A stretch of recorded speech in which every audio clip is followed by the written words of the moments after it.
deploy. Here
What's good, everybody? FTWitachi here. You know what it is. Thank you all very much for dropping by, tuning in.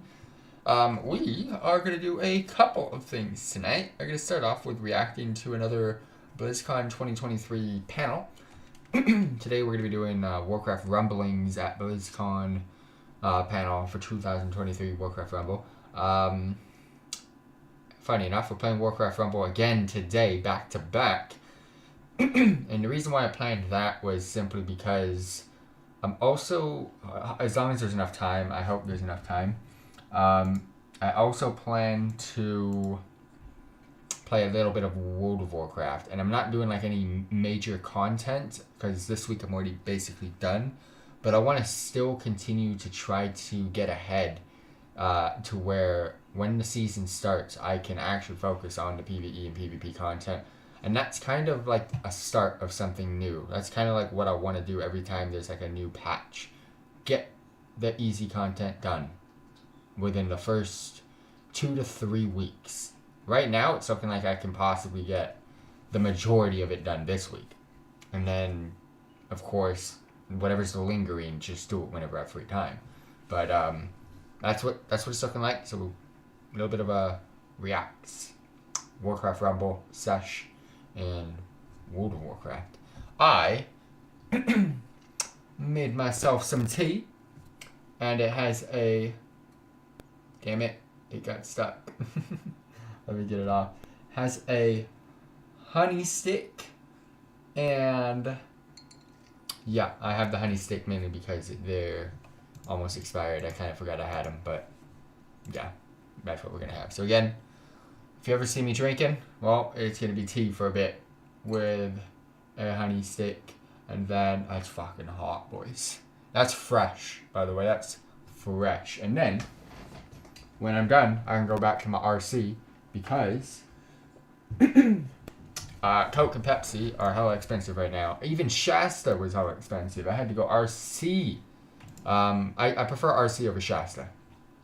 If I was to do an order, Coke, Pepsi, like purely straight off of these drinks, not the extras, not the Pepsi Max, not the mango Pepsis, not the Coke Zeros, none of that, just the actual drinks. Coke, Pepsi, RC, Shasta, out of the Cokes. There's other Coke variants, but those are like the 4 main ones you find.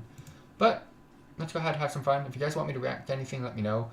I'll be sure to add it to our list. And for those of you tuning in, much appreciated. Subscribe to us on YouTube, follow us on Twitch, follow us on Kick, and enjoy the content. Alrighty, everybody. Warcraft Rumblings, BlizzCon panel 2023. We've been reacting to a lot of shit. I just ripped my fucking finger. I've been reacting to a lot of BlizzCon content. And we're nowhere near done, but we're going to continue reacting to it a little bit by little bit every single stream. We've got Warcraft Rumble, and I believe this is the only panel for Warcraft Rumble, but we'll find out. And we started Warcraft Rumble yesterday. I'm enjoying it. Just kind of did the basics in Elwyn Forest. I'm going to jump back in after this in the stream and do the basics again, just to kind of recap, so I can kind of get a little bit more of an idea on what I did the first day, and then continue on with some progression. So let's go ahead and get into the panel and see what is in store. I've got a lot of freebies by playing Warcraft Rumble this week as well, but I'll go into that into deep details on episode 2 of Warcraft Rumble because I've logged in today already and collected them, but give you guys a little bit of updates, so stay tuned. Let's go! Okay, BlizzCon. Our next presentation's ready to deploy. Here's Warcraft Rumble. Let's move my keyboard and move my tea. We got tea, team. But it's boiling hot. But I do have a honey stick in my tea. Oh shit. Alright. Hello. The honey's gone. Welcome to Warcraft Rumblings. Also, welcome again to BlizzCon 2023. I'm Tom Chilton. Honey stick I'm the instead. game director of Warcraft Rumble. Today we're going to do a deep dive into what Warcraft Rumble is, some of its history, and of course, what's coming next. To do that, I'll be accompanied by 2 of our key team members, Jackie Bacall-Head, our production director, and Jeremy Collins, our art director. But before we get started, since there might be some folks in the audience that are new to Rumble, pretty easy to be new to a game that just came out, We'd like to kick the presentation off with a montage of videos that just kind of quickly showcases a little bit about what this game is about, some of its history, some of the gameplay feels. So with that, I've seen this guy before. I don't know where. I can already tell they're making it seem a lot more epic than it actually is. It's a fun game, don't get me wrong, but it is a pure mobile game so far. But again, I've only really dipped in, so.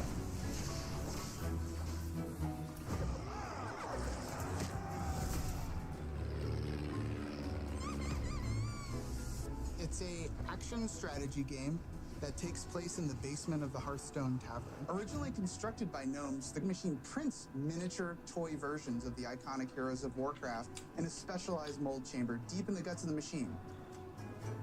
A massive, overarching experience. This is one of the best teas I've ever made. Zones to it and more experiences for players to enjoy. the player's base is down at the very bottom here, and you're going to make your way up and try to take out the boss at the top.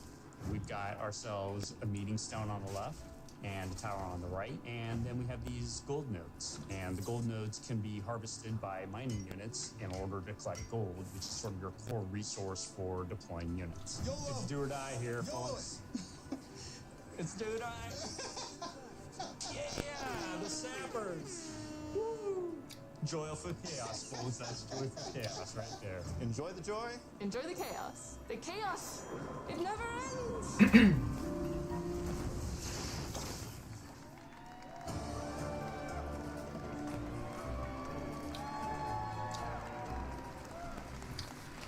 Hello, BlizzCon. My name is Jackie Bacall-Head, and I'm the production director of Warcraft Rumble. I'm a bit Here upset today. with how little people are actually playing this game so far. Like, you guys can see, it doesn't matter. Rumble.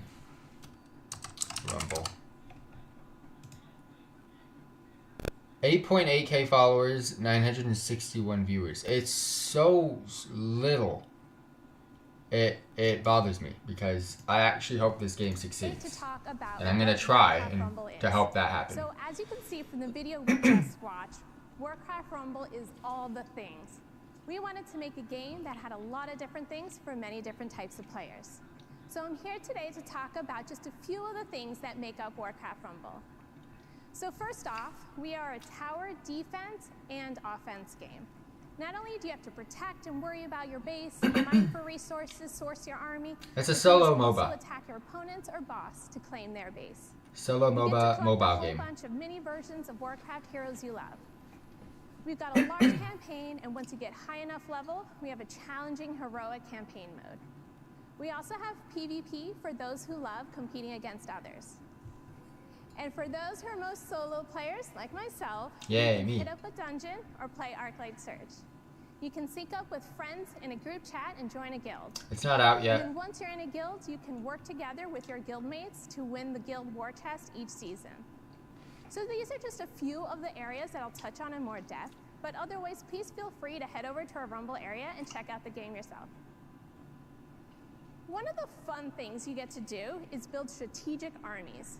Armies in our game are made up of troops, spells, and leaders. We'll be launching with over 65 minis in 5 different families with multiple leaders in each. The families are Alliance, Horde, Beast, Undead, and Blackrock. So you have plenty of opportunity to test out and try different playstyles. There's lots of choice in deciding which minis you want to collect. You might want to go wide, collect a whole slew of different minis, or go deep and level up a smaller number of minis, focusing in on increasing their power. When strategizing your deck or your army, which is based off the rock, paper, scissors mechanic, you'll be able to pick from melee, ranged, flying, or squad minis. For example, when picking which mini to play on the field, flyers take down a melee type, and ranged minis will take down flyers. I learned all this And on top yesterday. of collecting minis, Pretty you can easy, also it's collect kinda cool, talents though. for them, which adds additional abilities. So for example, one of my favorite leaders is Undead Baron Rivendare, which you might remember from Stratholme and Lordaeron, who will summon skeletons at your base or towers you control. I tend to go with Skeletal Frenzy for Baron's talent, which gives bloodlust to nearby skeletons, increasing their movement and attack. I haven't gotten to this yet. I find this gives me an advantage as I personally love being fast in the game and I aim to control as many areas of the map as possible. So, now you have an army built up, where are you gonna go? In Rumble, you're gonna go on a journey through Azeroth, moving through all the old zones you know and love, including Elven Forest, the Barrens, Westfall, Stranglethorn Vale, Darkshore, and many more. There are over 70 levels at launch, with 5 levels divided into zones. I'm looking forward to the game a little bit more. I've enjoyed it so far. And requiring a higher level army to defeat. Each level and boss have a unique mechanic, so will require a different strategy, a different army to be successful. In Stranglethorn Vale, for instance, we have King Mookla's map. It kind of feels like a sports ball field where Mookla tosses bananas onto the field, and when any minis walk across them, they level up. So it's a fun way to add more strategy, deciding if you want to boost up some of your weaker units or go for your stronger ones. And then once you've beaten the campaign, you will reach Onyxia's lair. Onyxia is the hardest challenge and final boss in the game. Few have beaten her. Please let me know when you do, because I sure haven't. And now, to talk some game modes. Let's pause it there. She has... I wish I saw this before I played. She's explained this really good. She's done a really good job on explaining this. It would have been so much easier instead of me just going in and figuring things out. But I figured it all out. And the reason why I know she's explained it so well is because I have figured it out on how to play the game and stuff with the basics. So she's done a good job. I like that. It's a super fun solo feature where you get to replay levels you've completed, but with an electric twist. Every few days, a rotating selection of levels that you have completed will be lit up with Arclight energy. In one of the twists, you'll be given an army of minis to play with. You will have to use specific families with minis you may not own or have tried out in the past, so you get to try out different playstyles. It's kind of like a try before you buy. I've personally collected new minis based solely on the fact I've tried them out on a Surge map. In another Surge mode, you will get a modifier on the maps of a particular zone. So for example, where kobolds gain 10 levels for every gold they mine. It's a guaranteed mini that will not only help you source your army, but will fight back with some force too. And on top of the campaign mode that I've mentioned before, we have an even harder version with the heroic campaign. So once you get to 50 sigils, you unlock the heroic campaign, which I find to be extremely difficult. It is essentially the normal campaign, but with a higher level requirement and a harder twist on the map. So for example, Elven Forest is our starting zone. You only need a level 1 army. But once you unlock Heroic Campaign, you're going to need a level 11 army in order to complete them, and then also you'll get to encounter different twists. The Dreadnought, for example, if you have played it, has 2 cannon reticles roaming the map instead of just 1, which you would find on the normal campaign. These levels are another opportunity to get more XP to boost your armies, as you get extra rewards for winning with each family, and another bonus for completing the entire zone. And a side note for a bit of insider information, as the team was developing this feature, we started calling it the mean mode. And because we love all things mini, our take on dungeons are mini versions of WoW Dungeons. These are a series of 3 maps with 3 bosses. Each week we rotate the family required to enter the dungeon. So essentially you'll pick a leader from from the family that's selected for that week that you can use to enter into the dungeon. And then before jumping into each level, you will get to pick a relic, which is just like a talent, but it could apply to either an individual unit, or it could be a buff to part of your army or your entire army. You will be able to stack 3 relics, 1 for each of the 3 levels of a dungeon. So for example, before you enter into the first level of the dungeon, you'll get a selection of 3 different relics. You get to pick one, jump into the dungeon. Once you complete the boss, you'll be brought up back to the screen, presented with another 3 relics, pick one, jump in, and then when you're playing the second level, you'll be able to use both relics from level 1 and from level 2. And then one important note, you only have 2 lives or Ankhs of Resurrection to get through the 3 levels of the dungeon, or else you'll have to start over from the beginning, which totally sucks. You can repeat dungeons and try out different relics and different leaders within the family for that week, collecting more rewards. But only the final boss win gets an army slot upgrade, which bumps up levels of special mini types that you can apply to your leader's army. Now, let's jump into some features that have human interaction. Are you super competitive? Maybe you do awesome defeating campaign missions. How about against players across the world? Did you happen to catch our Rumble Mania event today where we showcase PvP? In our PvP mode, we match you up 1v1 according to your rank. And as you get better and better, climb the ladder, you will play against harder and harder opponents. Our seasons are 6 weeks long, each with a different tower, map, and map modifier. It keeps the game fresh by changing up the challenge, just like many other features in our game. Everything rotates, modifies, and adds new twists. And then on the social side of things, we have guilds. You can group up with new people, group up with friends of old, chat with them, or work together to obtain your guild's war chest. You can have up to 15 people per guild, which has been a challenge for the team as we've been fighting to see who can be part of the best team guild.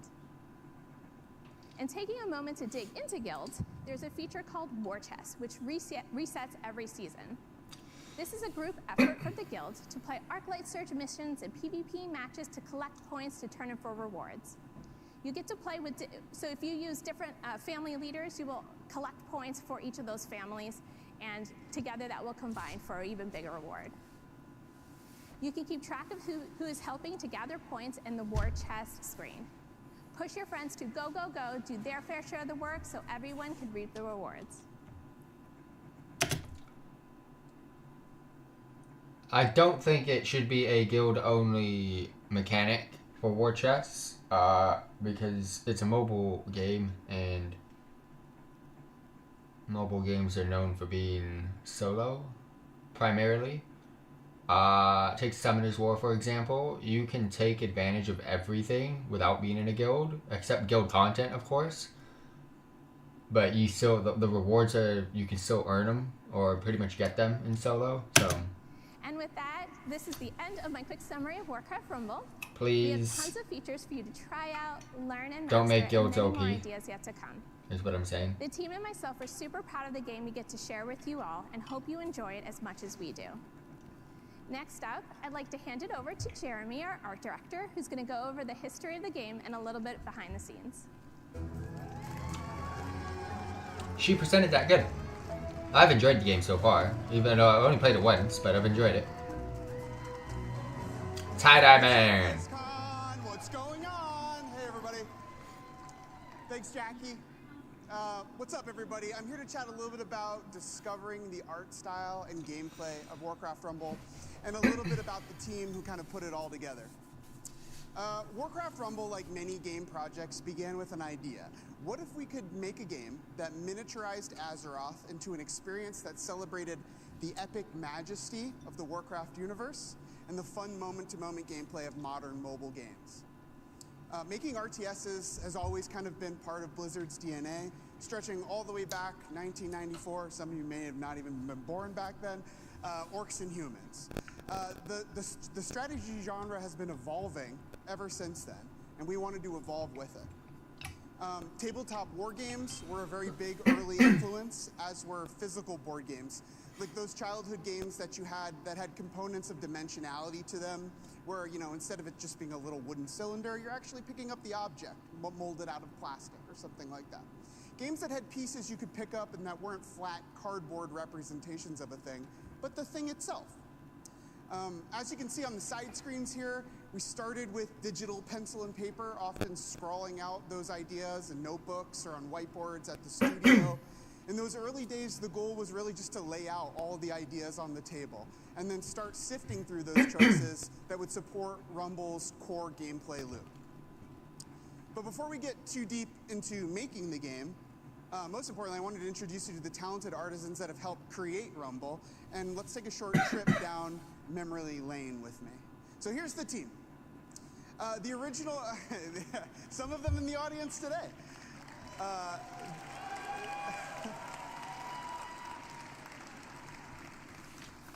The original group of developers that started Rumble were originally comprised of Blizzard PC developers from various games at the company. Some of us came from World of Warcraft, others came from StarCraft, Hearthstone, Heroes of the Storm. But what we quickly realized as we began making the game is that we needed to bring in mobile developers from outside Blizzard to kind of round out our knowledge. Is and learn this from what's from some of halted those Heroes best of the mobile Storm and practices. StarCraft slightly? These developers For now? educated us in so many ways on what mobile development looked like from the inside out. And it was incredibly helpful to the team to have those developers join us. You don't know what you don't know until you get the experience brought in to teach you about it. So we all shared that one thing in common, though. The team was all united by our love and passion for mobile games. I think we all remember that one magical summer where we were all chasing around cute little magical creatures all over our local neighborhoods. Our team truly believes that mobile games can create Pokemon Go! incredible and compelling gaming experiences, and that has fueled us as we launch Rumble towards the rest of the world.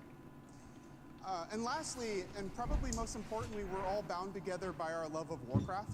Some of the earliest developers, including myself and our game director, Tom, who you just saw a little while ago, had already contributed to the world of Warcraft in significant ways already, and all of us were already huge fans of Warcraft going into this experience. As a little kind of fun fact, my parents bought me the Warcraft 2 battle chest for getting good grades in school. My dad was like a die-hard Mac guy, and so we didn't have a PC growing up, which basically equated to me not being able to play PC games at all. But thankfully, in those days, Blizzard ported everything to Mac, and so I was basically able to kind of grow up loving the game worlds of Azeroth, loving Warcraft, drawing, copying the drawings out of the manuals, and it kind of began my love of art. Being able to kind of contribute back to Warcraft, the Warcraft universe in general, has been a really incredible experience. And while we've grown as a team throughout the years, it still feels very much like those early days in many ways, when we were all just a couple of us sitting in a little room in the back of Blizzard Entertainment working on a game prototype. For our early prototypes of the game, we used Warcraft 3 and WoW models and animations and VFX as substitutes for final art. We do this to save time while we're developing the art style, including characters and environments, but we need to stand things up really, really quickly, so we use assets that we have to kind of find the fun inside of the game. That's pretty much how the game works. Early art What we're seeing now. experimentations had the entire play surface carved out of all wood or molded from a single piece of plastic. This became a little bit problematic because it was a bit too much of a limited palette to deal with and how large we wanted to make our campaign. We knew we wanted a giant PvE campaign, and if everything was made out of wood or everything was made out of molded plastic, it loses some of its specialness. And so in this kind of first video here, we experimented with a 45-degree camera instead of the vertical camera that we ended up landing on for the game. You can see here in the art style how a lot of the old look of the game leveraged the more kind of hand-painted World of Warcraft look, before we adopted as a team what's called a PBR, or a physically based rendering pipeline. And that's just a fancy way of basically saying that materials have their actual real-world physical properties kind of added to them: shininess, metalness, etc. Also, the 45-degree camera kind of limits how much gameplay can be on the screen at any one given time. The top left and bottom right corners are filled up with set dressing, and we really wanted to make sure the gameplay was front and center with the They did a good job. In this second example, you can see the old style of our orc and some of our older inventory screen iteration that felt a little bit more like box toys on a shelf. The older character design style was a level of detail higher than what we ended up landing on, but we learned a lot about the style and tone of the game from these early tests. And lastly, we experimented with kind of like a medieval style 3D world map, which, if you're a child of the 90s like I was, may have been inspired by a certain game from your childhood where you had to race against a timer to put little different shaped blocks into their corresponding slots, and if you didn't do it in the timer, they would spray back at your face. We took a little bit of inspiration from that for this map. This was the all-wood exploration of the game board, which was a test of really just how many orcs we could populate on the screen at any one given time, and the answer is a lot. We were able to get a lot of orcs on the screen. This was, interesting for us to see for the first time our 3D units kind of marching around a map. And this was our first iteration of mini deploys, which we knew we wanted something fun that really kind of lended to the physical nature of toys. That's an art pillar of ours on the Warcraft Rumble team. But why not slamming them onto the game board? Wasn't that really fun? So these were kind of the first initial tests of that, basically. We actually do a lot of employing what are called smear frames in the animation of Warcraft Rumble. And that's because there's no motion blur in the game. We simulate motion blur by stretching out the characters so that when in fast movements, your eye kind of connects the different frames together and it becomes one smooth animation without the need for motion blur inside the scene. Smearing the geometry of our minis basically allows us to kind of You never know this stuff as like someone like me that just doesn't know what goes into it, and it's kind of cool. The artist did on the project was what we do best at Blizzard, which, well, we made a bunch of orcs. Orcs were the palette by which we painted. We played with silhouettes and character proportions. We knew we wanted to have a top-down game, and that the detail would mainly be focused in the top third of the characters, because when you're, playing in the gameplay, you're looking down on top of them most of the time. But we needed to balance that level of detail out quite a bit. These early animation tests that were done were kind of like tests to carve out who the personalities of the different characters were. We always knew we wanted to be very stylized because of the platform we're heading to. Mobile games, you could be outside, you could be inside. We wanted to make sure there was a really clear read on the characters very, very quickly. And we learned what we didn't like. Certain proportions felt truer to Warcraft orcs, and we didn't want to change that. I mean, we could not get rid of the massive shoulder pads. This is like endemic to the Warcraft art style. The game really needed to feel authentically Warcraft, but viewed through the lens of a mobile phone screen. Kind of familiar, but new. Since we knew we were going to be a top-down camera game, we put a lot of effort into the design of the top third of those characters. And that's where kind of color blocking comes in. We kept the color blocking for our characters. This is basically just like the overall local color of the character. Very simple, to 2 or 3 colors for quick and easy gameplay reads from our top-down camera angle.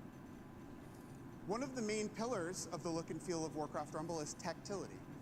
So much of the Warcraft art style is about that kind of handcrafted imperfection. We wanted to make a game that very much felt like a living piece of Azeroth, where the materials of the game felt real in their representation, but also captured the kind of over-the-top personalities of some of Azeroth's famous and infamous characters. Here's our earliest iteration of the orcs. These are some of those early animation tests I was talking about. You can see there's a lot of different proportion attempts, a lot of different styles being represented here. This was us trying to find out what proportions work best for us. My background is in character animation. I came to Blizzard after working for about a decade on feature animated films in Los Angeles. And so these early art style examples began with motion for me, because that's what I know really well. But the other early artists on the project were encouraged to explore in whatever medium they felt most comfortable with. And as you can see, we got some pretty varied results. So let's talk a little bit about environment art. So for the environment team, Trees and Elwyn were their orc.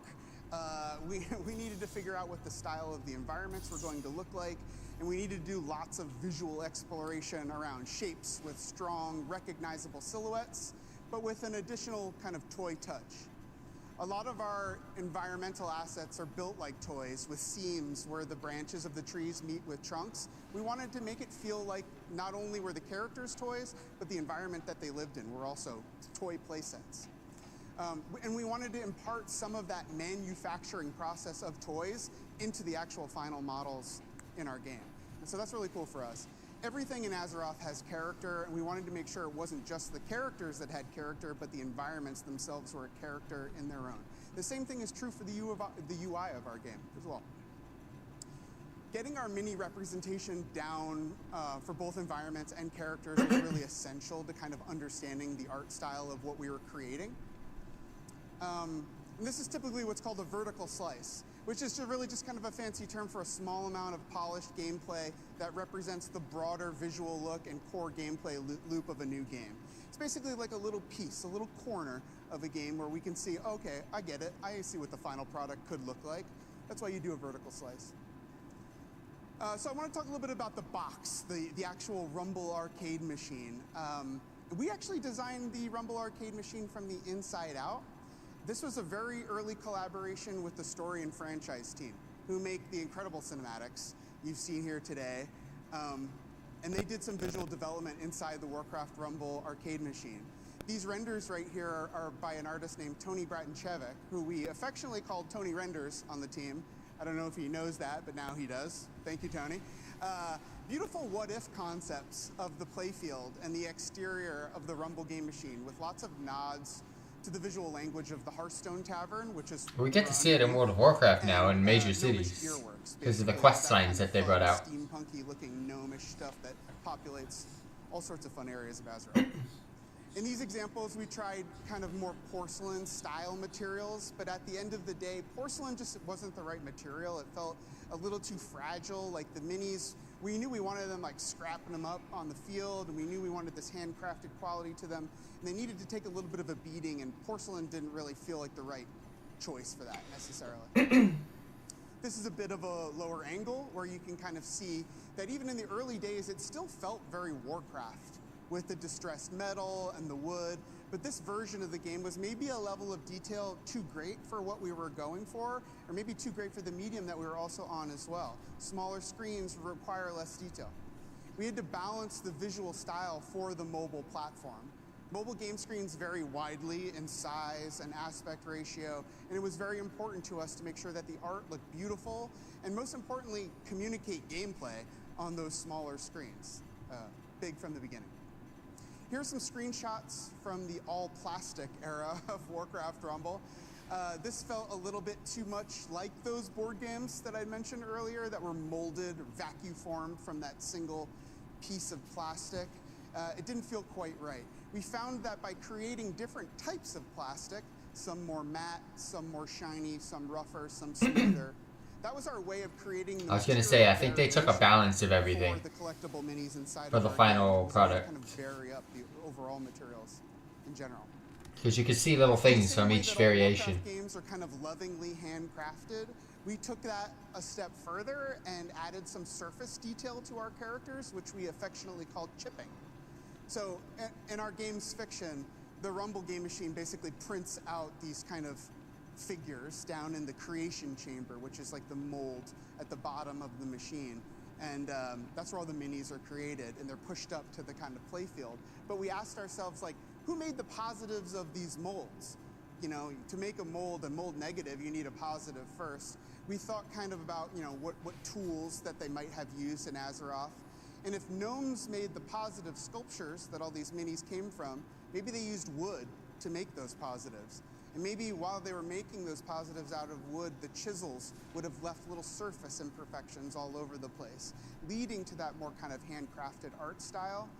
But chipping basically allowed us to have details that went away when you're looking at the character from the top-down gameplay view, but when they're right in your face when you're looking at them celebrate in the UI of our game. And so we had to kind of balance that a little bit so that there was some interest and appeal for the characters when you're seeing them celebrate, but that they were also very instantly recognizable when they're out on the playfield. An extra level of handcrafted detail that is just very endemic to the Warcraft universe. And, well, here's where we are today. We are a bunch of very passionate developers, very eager to support this game with new content and features on a regular cadence. And while we've had a lot of fun over the years, Warcraft has always been our North Star. We wanted to make a game that fit in your pocket, where you could relive some of those classic moments from Warcraft's past in miniature form. We wanted a game that felt authentically Warcraft, a game where we could play in this massive sandbox that's been created for us. We hope you have as much fun playing it as we did making it. Next up, our game director, Tom, is going to tell you a little bit about what's coming up for the future of Warcraft Rumble. Thanks, everybody.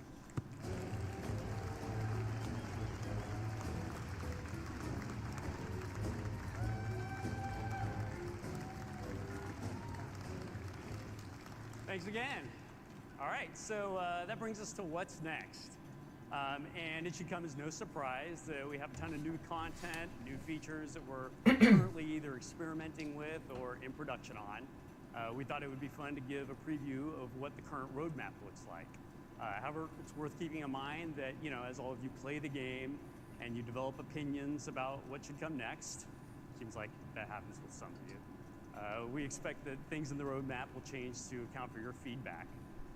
Believe it or not, I still hear about the dance studio in World of Warcraft that we talked about back around BlizzCon 2007 or so. But maybe it'll come next year, right? Who knows? So, you know, if we're all together again next time and something here hasn't happened, just remember this fantastic disclaimer. But with that said, let's take a look at what the current plan is. All right, so this is a high-level view of some of the big beats that we're working on. For starters, we're going to cover new seasonal content. For those of you that are starting the game today or yesterday perhaps, Season 1 just got underway. But given that our seasons are 6 weeks in duration, you can expect updates for every coming season. In addition, we have a variety of new features planned, and those will help round out the game, and we'll cover those in just a bit. We have new map content in the form of a new dungeon and a new zone that are. I feel they should do more than 6 weeks. Their way into the game in the coming months. And of course, we've got a few updates to the PvP system coming soon as we continue to refine, balance, and spice things up on that side of the game. All right, so with a high-level look covered, let's talk about the seasons. Now, that of course starts with Sylvanas. As I noted a few moments ago, Sylvanas has been introduced as a new undead leader for Season 1. Sylvanas features a rapid-fire single-target attack that deals physical damage. And of course, you know, given that Sylvanas is the Banshee Queen, it's only properly natural, or unnatural, I guess, that once she dies, she's not really dead. She turns into a Banshee and then attempts to possess the nearest enemy unit. Now, as with every mini in the game, she also has 3 talents available to her for you to decide exactly what flavor of gameplay you prefer. So you could go with the Black Arrow talent. That turns her single target attack into an elemental piercing shot that can also carry through behind enemies behind the primary target, doing a bunch of additional area damage. Or you can choose Banshee's Wail, which causes Sylvanas to stun all nearby enemies once she dies, making it a lot more difficult for all of those characters that just killed her to then kill the Banshee before the Banshee can actually possess an enemy. And then last but not least, you could go with Forsaken Fury, which grants Fury to nearby undead and horde units. And that really kind of plays into, you know, of course, Sylvanas having been both leader of the Forsaken and eventually becoming leader of the Horde. Now, as of now, she's exclusively available this season, both through the PvP ladder, through the war chest, and a bundle. And of course, you know, as new minis that come into the game are featured as part of the season, as the next season rolls around, they become available in the grid once that season has ended. I was just say, how am I going to get it? For now, for those of you that want her and you know really kind of want to earn your way to Sylvanas, the PvP ladder and the war chest with your guild are the way to go. The 2 things I'm not doing. Nice. Season 2. Now, as you can see, with each season for the foreseeable future, we plan to add a new mini to the game. In Season 1, it was a leader, and in Season 2, it's a troop that can be added to any army. And so, you know, the Chimera, it's a highly territorial beast from the forests of Kalimdor. The Chimera has a long history of felling foes in battle. I mean, it may not have been as deadly as the Defias Pillager, you know, hiding out in a Westfall farmhouse, but, you know, don't sleep on the Chimera. So it's 2 heads, spew death from above. One of them with, you know, area of effect poison attack, and the other one has a chain lightning area attack. Now, both of these attacks are elemental in nature, but she can be talented in some interesting ways that emphasize just different aspects of the Chimera. So, for example, you could select Corrosive Breath, and that talent will deal significantly more damage to towers, buildings, and armored enemies because it turns into a siege attack. Or you could go with Jolt, which adds a stun to the lightning part of the attack, interrupting enemy attacks and movement so that the Chimera's poison has a chance to build up to a more devastating degree. Or you can just keep it simple and go with the Dynamic Duo talent, and that adds Fury to the Chimera's attacks, which makes the Chimera attack faster and faster and faster as it continues to attack. Either way, the Chimera adds significantly to the options that are available to Beast armies because it adds a solo, which is non-squad, flyer option to the Beast family, which is something that the Beasts don't have right now. Right now, all their flying units are squads, and so if there's area effect anti-air, then it really kind of handles anything that's Beast flying. But once the Chimera comes out. All right, so next up, we have a sneak peek into some of the minis that are coming for Season 3 and beyond. On the screen to your left, hailing from the depths of Blackrock Mountain, we've got Emperor Thorson, and he really kind of rounds out the Blackrock family as its Got third Ragnaros, option. holy. We are working on a few different options for Emperor Thorson's abilities as we continue to iterate on him during our kind of gameplay testing. But the current front runner is that he'll be an armored mini with a fiery weapon and a lava spike attack. The fiery weapon is going to be his melee attack, and the lava spike is actually a ranged area damage attack. And then as for Season 4, we expect the Fairy Dragon at the center concept to be the new seasonal mini. One of the things that we feel like the overall mini landscape is missing is a flying troop that's resistant to elemental attacks. So the Fairy Dragon is the perfect mini to really kind of fill that role, given its history in Warcraft 3, Heroes of the Storm, and of course, World of Warcraft. Then on your right, we see Ragnaros himself. Unlike other minis described earlier here, Ragnaros is not going to be part of the normal seasonal content. Instead, Ragnaros is going to be tied to the release of the Molten Core raid. And not Ooh. surprisingly, the reward for defeating Ragnaros will be Ragnaros. Oh, that is so Now, cool. we do expect that Ragnaros is going to be an extremely unique leader that has some very unique mechanics, one of which involves his summoning via a Majordomo Executus mini. This is cool. And of course, you know, that'll happen none too soon. Now, as it happens, the topic of Ragnaros leads us to our path towards raids and those supporting features. So, from the game's original initial conception, we've really viewed Warcraft Rumble as a co-op game. One that would be really fun to play on your own, but also even more fun to play in a party with a friend. No. So to finally realize that dream, we're planning to create the ability to party with a guildmate and do some end game content and engage in co-op battles via the raid feature that I'll get into a little bit more. Please don't force it. But in addition, the development of parties and raids really kind of opens up the potential for additional modes of co-op play in the future. No. Like questing, Arclight Surges, and of course, No! so, why play Allow alone solo and players to absorb still all do the it, blame for your please. losses when you could rightfully point your finger at your teammate. Now, naturally, with the reveal of Ragnaros and co-op raids, it makes sense to spend a little time talking about how raids will actually work.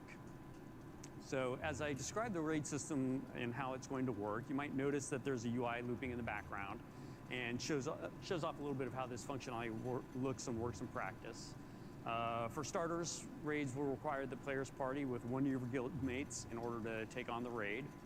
And, if it takes 3 or maybe even 5 gigantic monitors to get the full effect of a 40-person raid in World of Warcraft, then, partying with one mighty guildie is the pocket-sized equivalent. As you enter the raid UI, you might notice that the Molten Core will be split up into 3 wings and then a final boss encounter. Each wing is going to host 2 of the raid's bosses, and each one of those comes with a unique reward. We currently expect the first wing of the Molten Core to begin at level 26, the second wing at level 27, and so on. Then raids will be available for a limited time each season. As more raids are introduced, then they're going to come back into cycle in a similar way that the dungeons work right now. However, during any given raid cycle, you're going to want to consider what leaders to bring to which raid encounter. Not only do you want to pair an effective leader against a particular encounter that you're facing, but in the long run, you're also going to want to think about which leader matches up best against the different encounters. And this is because once a leader defeats a raid boss successfully, it's going to get locked to that map for that raid cycle. So early on in your Molten Core adventures, this won't be much of a hurdle because you're probably just going to be using your best army to kind of learn the encounters and learn to beat the early encounters. And then later on during... Thank you very much for following, Pyro. Getting to the point where you can take them all down. Much Then appreciated. you'll start to more specifically plan which leader you want to use versus which boss. Please, so, with the man. raid system described in a little bit of detail, let's jump in. Please do not force guild for content in this. I don't want to join a guild. I really don't. It's a mobile game. I love playing mobile games by myself. I don't want to play a mobile game with other people. I really could care less about other people. Like, seriously. I don't want to be forced to join a guild to be able to do content in Into this the game. first wing of the molten core. All right, so before we get into the details of these two specific bosses, some of the aspects of raids that you're going to find that are common between all the different maps are that some lanes are actually shared between you and your teammate. It's gonna be a There's also while until typically this gets one released, so lane that has deploy zones only for you and one for your teammate. So there's some crossover in some areas, but in other areas it's really up to you to handle what's happening in that lane. In addition, all gold income is shared by both players, or actually given to both players. So as you mine, don't want both, man. Say one. etc., you're both going to reap the rewards, reap the benefits. There's no need to race your guildmate to the nearest treasure chest or gold node or anything like that. You can do whatever benefits the team the most. So now onto the specific maps themselves. The Luciferon encounter features 2 Dominator Lieutenants. It's those big flame wakers that you see on that left map there. Kobe. The Dominator Lieutenants mind control the Hey. first enemy unit that enters Kobe. their massive area of control. So be careful about what minis you send toward them. One of the main challenges here is to figure out how to bring the Dominators down effectively. The moment the mini that they've taken control of is killed, then another one is immediately dominated. So, for example, one might think that sending an entire coop of chickens at the Dominator to take it while a sneaky Worgen, stabs the Dominator from the back is a clever strategy, but that all falls apart the moment the first chicken is dominated, is immediately murdered by all of its angry chicken brethren, causing the Dominator to then turn around and take over that Worgen that you thought was going to be doing a great job doing stabby in the back of the Dominator. He ain't stabby nothing. You're going to have to consider sacrificing a mini that has a little bit of survivability to a Dominator so it doesn't go down too quickly. So maybe Footmen, perhaps, for example. Also, keep in mind that while these Dominators don't respawn quickly, there are new ones that are summoned at various points in the battle. So that brings us to Magmadar. Now, Magmadar, the deadliest of dogs, for him, you're going to have to deal with a trio of ancient core hounds before you can actually do much to Magmadar himself. You can expect to have to bring down the ancient core hounds within a short time of each other, fittingly enough, because they resurrect each other when one falls in true core hound fashion. So make sure you bring a mighty death ball on your way to Magmadar. Otherwise, the ancient core hounds are just going to keep respawning before you get much done. I remember that mechanic. It's definitely not the best plan to try to chip away at Magmadar while trickling in some sort of half-hearted death ball. We demand a passionate death ball here. Only that will do. So that brings us to wing number 2. Now, on wing number 2, Gehenna and Shazra and the Gar encounter reside. The Gehenna and Shazra map has the interesting twist that Shazra actually counterspells any spells that are cast by either player.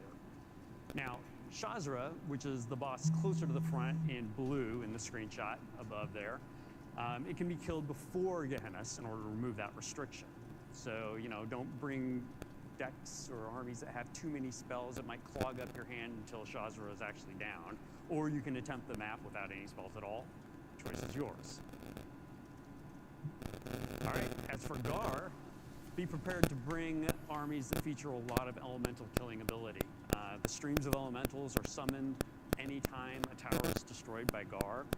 And you might notice on his map that there are a lot of towers. There's 6 towers on that map. So you're definitely going to want to hold off on assaulting a tower until you're sure you can keep control of it. Otherwise, things are going to quickly snowball out of control, as any loss of a tower is going to create yet another wave of earth elementals. So in the event that you accidentally take a tower, it can be very valuable to be able to quickly deploy some unbound units to defend it, regardless of where that tower is on the map. So keep that in mind. Now, the third wing of the Molten Core are where Baron Geddon and Golemag are. Now, Baron Geddon's fiery lair of lava strongly encourages players to bring armies that are heavily stacked with flying minis. After all, the floor is lava. Danger, danger. And as for Golemag, beware the incineration runes around every tower. These runes are really kind of significantly alter the strategies for taking a tower. It's not just as simple as throwing any old tank at them to get the job done. That's a cool map. You're really going to need to more carefully plan which combinations of minis you bring to these towers, Otherwise, you're going to watch our push really kind of melt back down into the gold dust they came from. Of course, you know, what would Molten Core be without its iconic final boss, Ragnaros? Now, after you defeat the first 3 wings, then Ragnaros unlocks. And Ragnaros is a 4-phase encounter that will test us all. Phase 1 occurs when Ragnaros is submerged, and that includes the summoning of Ragnaros by Majordomo Executus. In Phase 2, we're going to face off against Ragnaros's core abilities of Blast Wave, Meteor, and then also Lava Wave. In Phase 3, Ragnaros submerges for a time and spawns many Sons of Flame. Let me know if you've ever seen that before. And then finally in Phase 4, Ragnaros returns and gains some additional abilities in the form of Immolation Aura. And all this combines to create an encounter that is very similar in difficulty and complexity to Onyxia herself, maybe even more so, but co-op. And so, you know, it's going to bring an entirely new dimension to kind of what it feels like to beat one of these really complex encounters, and a lot of extra fun.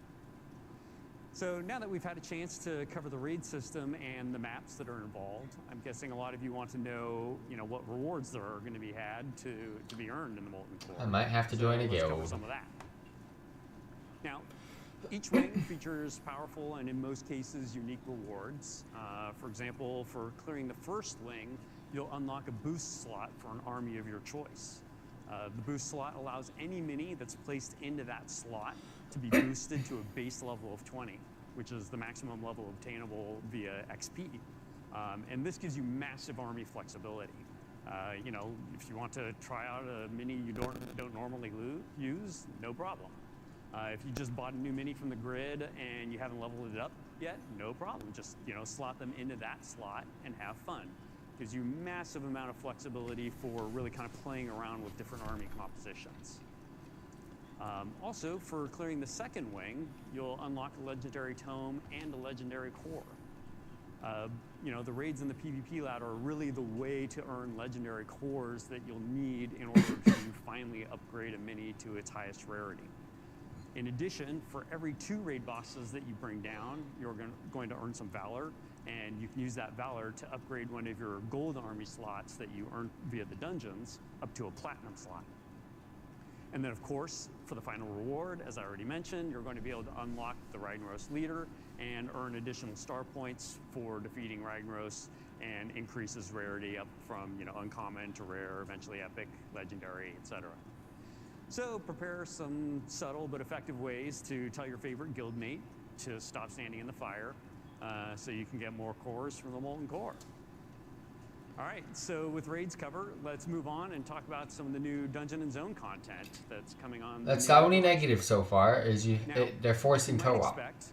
We have some new challenges in store for you as we introduce one of WoW's classic, WoW Classic's most iconic dungeons, Scholomance. Scholomance features 3 of the most memorable bosses from that dungeon. We have Jandis Barov, Rattlegore, and of course Darkmaster Gandling. As you build an army that's designed to take these encounters on, you're going to want to prepare Room on the left Jandis is really and cool. her ability to clone herself. Rattlegore's endless waves of graveyard spawns, and Darkmaster Gandling's propensity to teleport your army into rooms full of enemies. Gandling's rooms feature different groups of enemies that you're going to want to strategize around and make sure you're prepared to handle for any of the minis that get sent into those rooms. You can want to, get the wrong mini trapped in the wrong place. It'd feel a little bit too much like what happened a lot to our guild in Classic WoW. So keep your eyes open for the introduction of Scholomance and one of these content updates that's coming in the coming months. Now, as we continue to add new content for dungeons, we also wouldn't want to forget about the final Kalimdor zone. Moonglade is going to come into the game as the final zone of the campaign, at least for now. It'll come after Blackrock Mountain. And we have 5 maps that are in progress for the zone, with both normal and heroic versions, of course. The bosses that we're featuring for the zone are Brightwing, Fairy Dragon, a pair of Druids, one of the Claw and one of the Talon.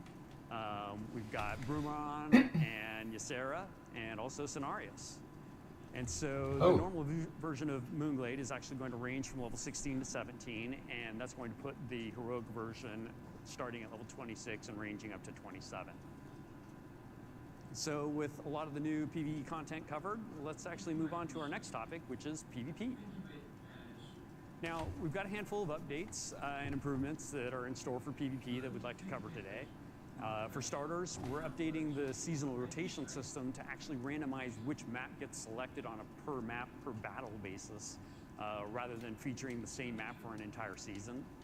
In addition, we're adding a new modifier category to replace the current map category that signifies which map lasts for the entire season, and that's going to be in the form of the Siege category. The Siege category features a few new modifiers that are cycled on a bi-weekly basis, and those modifiers are very much designed to kind of alter what the kind of meta feel is of these mechanics. Now, one of them, this one that's currently named Crumbling Towers, that modifier causes captured towers to turn into meeting stones for the rest of the match. Whereas the collateral damage modifier actually causes damage to the opponent's main base anytime one of the towers is destroyed. Now, both of these modifiers are designed to really kind of alter some of your strategic choices about, what armies make a lot of sense for that particular section of the season, and also kind of alter some of the pacing of the PvP battle and kind of creates a very different arc and flow of the battle than what you would otherwise see for that kind of couple of weeks. Now, for instance, the collateral damage modifier really helps emphasize map control, and it diminishes strategies that are based around focusing attacks toward an enemy's base exclusively. Those of you who did a lot of that in beta and soft launch, you know who you are. In addition, changes to the cycling of maps and introduction of new modifiers. We're also in the process of adding global leaderboards. So, that's to support the PvP community and their never-ending quest to know who the best of the best are. Now, along with these updates to the PvP system, we actually have a feature in store that a lot of players have been asking for a long time now. A staple of the RTS genre for decades now on PC and more recently on mobile has been the ability to view and share replays. Fortunately, this is one that we also have and expect to support in Warcraft Rumble. So this is something that has been actively worked on so far. Not only do replays help players share strategies with each other, given that these replays can be easily shared with others, but they also help players analyze their own play and better understand improvements that they can make. So we're looking forward to being able to add these features to the game over the course of our upcoming feature updates, and those will really kind of roll out over the course of the next year or so. So having discussed some of the new content and the features that are coming to the game, it's time to kind of circle back to some of the cosmetic collectibles that we've been working on.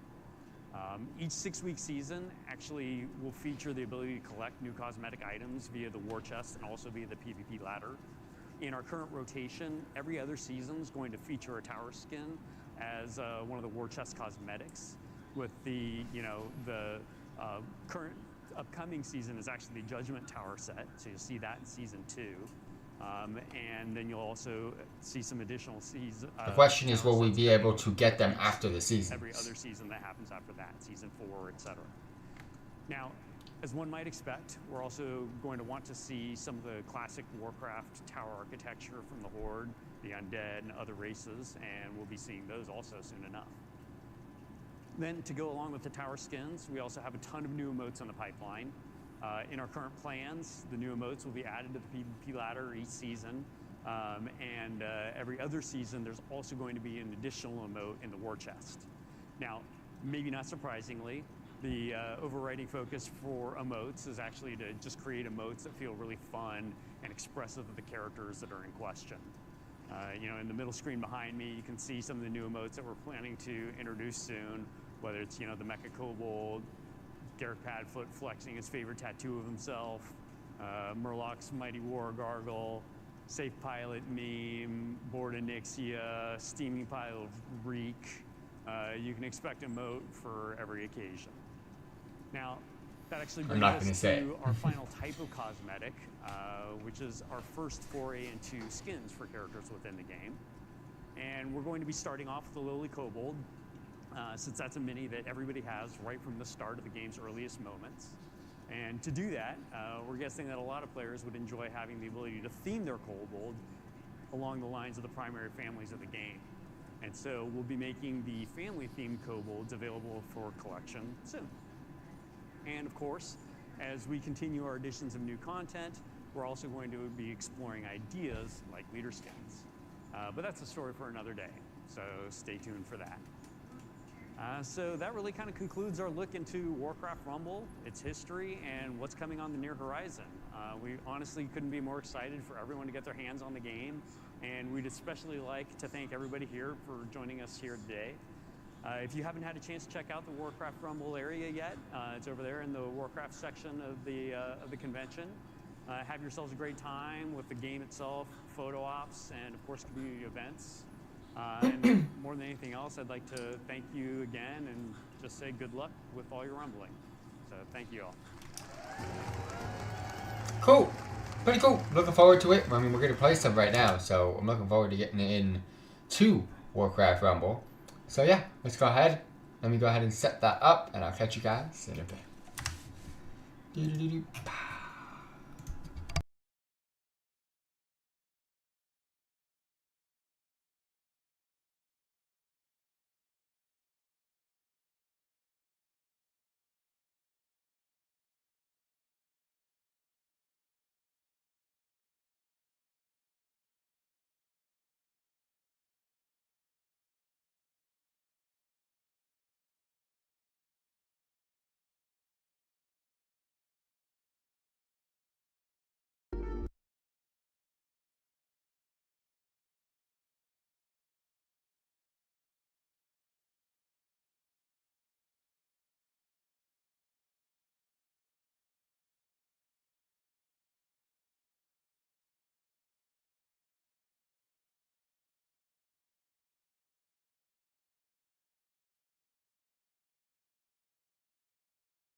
Alright, let's go ahead, get this set up. But for those of you tuning in, much appreciated. If you got questions, let me know. But we are going to go ahead and play some Warcraft Rumble for a little bit. Yeah, let's go ahead. Let's just get straight into it. Vibes in, vibes out, vibes all about.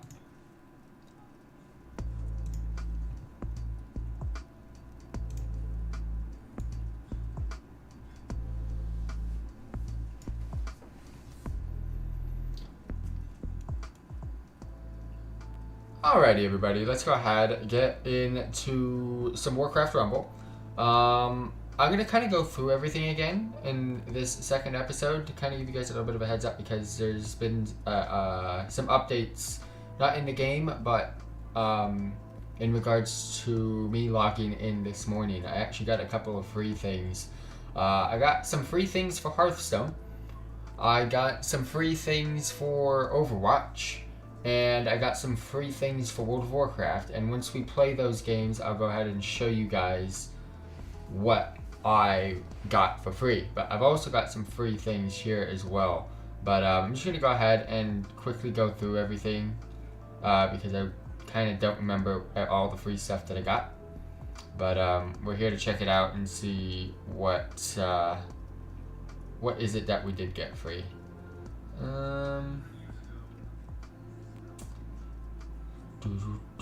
Oh, here's one. So we got a player icon. This was the original one right here, but this is the new one that we got. So yeah, that's kind of cool, but I'm still sticking with this one as it looks pretty damn cool, if you ask me. It's probably my favorite one out of the bunch. If I click on this, it just shows, okay, there's not really much I can do with that. I'm trying to find a setting that I turned off, and I can't find it. It's for guilds, and I can't figure out how I'm supposed to get into guilds now. I'll probably have to look outside of the game, which, because it's not important to me right now. But, yeah, I think I'm just going to have to look outside of the game for that. But, yeah, Modest Tome I've got. First leader I've got. My next reward is going to be another Modest Tome.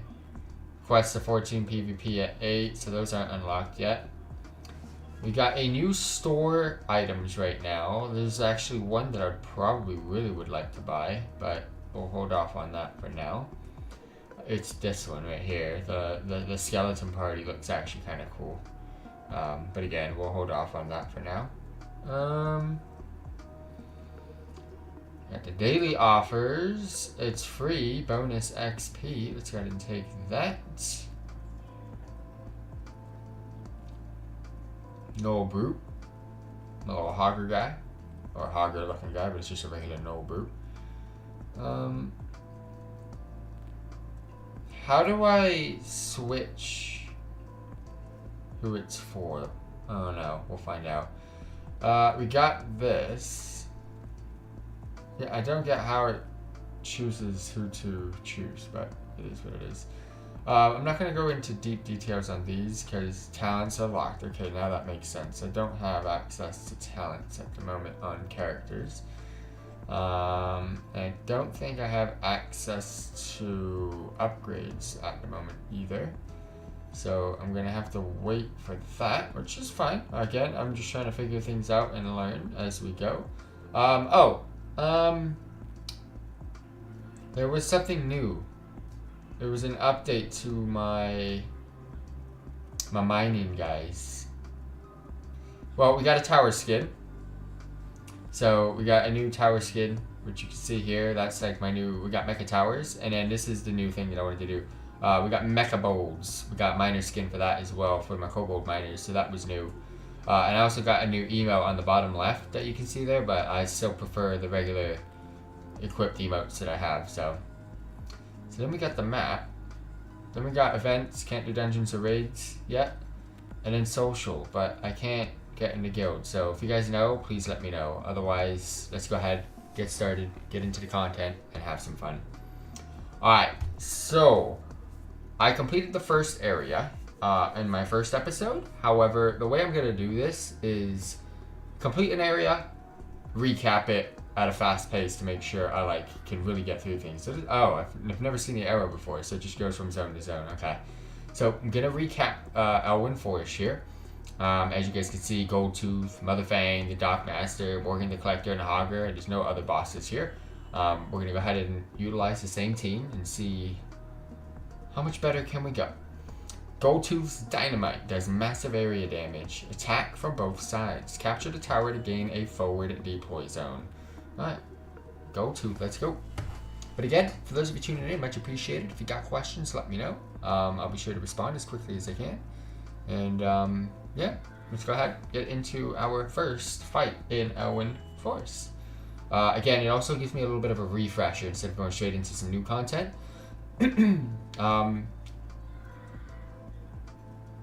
And sometimes when I beat something for the first time, I don't really know what I did. So again, just got kobold, we got miners on the left, got tower base on the right. Let's go. Put out a tank to tank that. I got miners. Let's go get the miners in there. New troops. I gotta learn. I gotta go fast pace here, but I gotta learn something. So flying over melee, melee over ranged, melee over range. Ooh. Get rid of these. Melee over ranged. I don't actually need to summon you. Bring you out. Melee over ranged.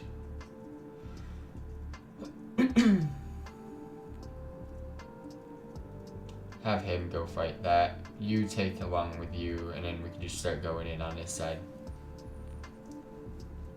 Melee over ranged. So is that, I'm assuming that dude on the left is a, I should be placing things. This is my issue. Oh wow. Chickens don't stand a chance.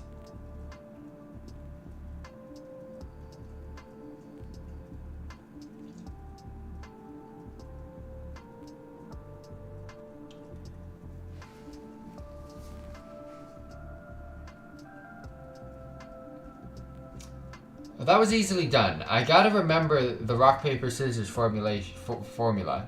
I have to remember that, because I still... Melee beats ranged. Ranged beats flying, because the only way to beat flying is to summon something with range. It only makes sense, because melee won't be able to take on flying, because they're in the air. And then flying beats melee, because, again, melee are on the ground. They can't do anything. That's how I'm going to remember it, is the melee flying thing. And then I just gotta remember that.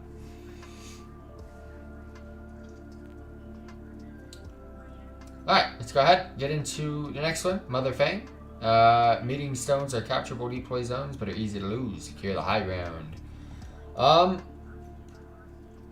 Yeah, let's go. Let's see what we can do. I believe we're still getting XP. I didn't really check out at the end. I know I've already collected all the rewards, but I believe we still get XP by doing this. There's still a reason to do these old ones, right? They're farmable, I'm hoping. Alright, so this is the one with the high ground, low ground. Low ground is the mining for the gold. High ground is the summoning stone for base. Okay, so if we have... Nope, we do not. Summon you, summon you, summon you. We got a variety of different mobs there.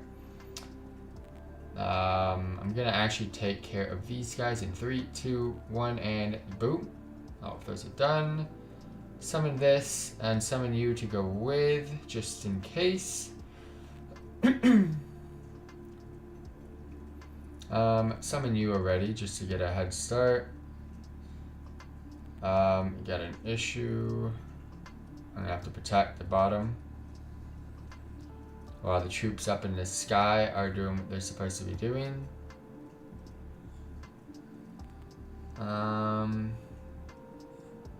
Troops down below are doing good. You know what? We're... Summon you. Go ahead, do some damage. Summon you. Let's get... I don't need any... Actually, I could summon a miner now. Let them do what they're supposed to do. Oh, she's able to stay up there to deal the damage. Okay. Good to know. I know I've made mistakes on actual summons, but... It is what it is. Are they down there? So, nope, I don't need that. Get rid of that.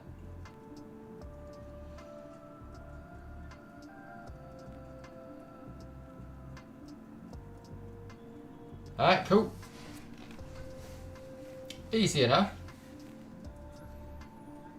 So we do get XP, we still get bonuses, we're still getting what we're supposed to be doing. There's still a purpose to be able to regrind and re-have fun with the older zones that you've already completed.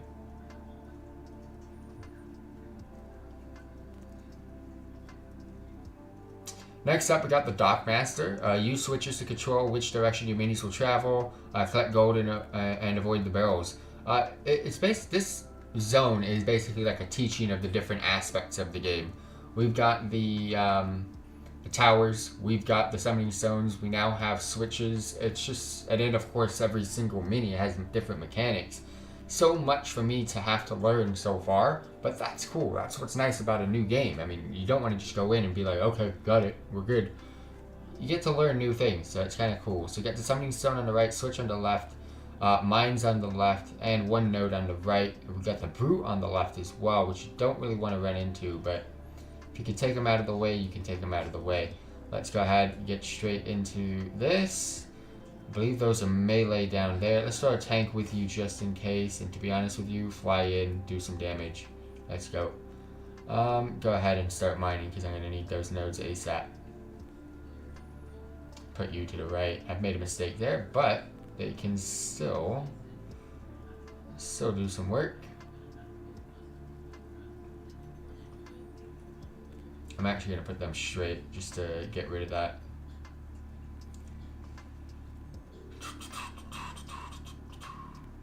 Go ahead and mine that node for me. Do I have a mining guy coming up soon? I do not. Can I get rid of that in one shot? Nope, I missed. Damn it. Let's go.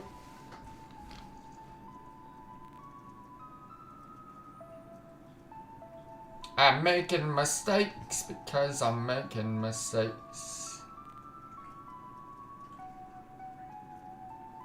Alright, if we can clear that, just start going right. Should have, I think I timed that good enough. Timed that good enough.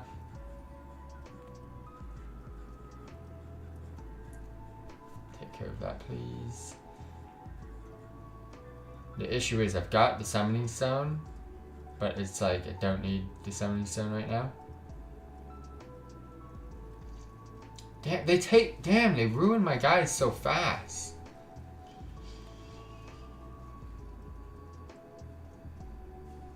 Kept them still for a bit.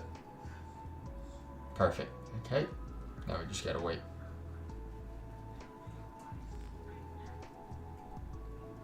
I think I timed that. Oh, I missed one. Missed like 3 actually.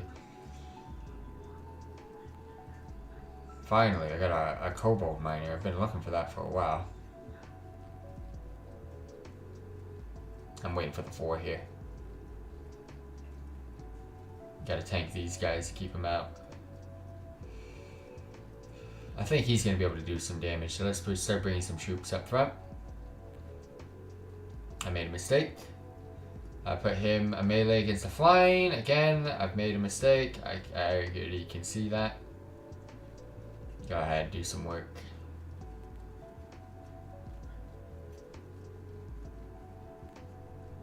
Flying against flying.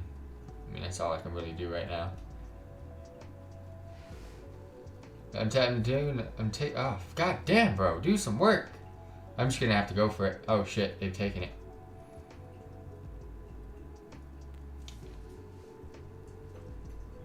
Alright, they're starting to... Let's wait a little bit. I'm gonna have to just start plowing through this way. Come on, guys. Come on.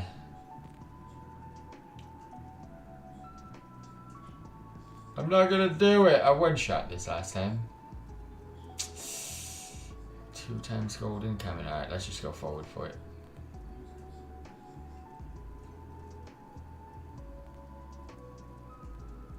Protect me for a bit.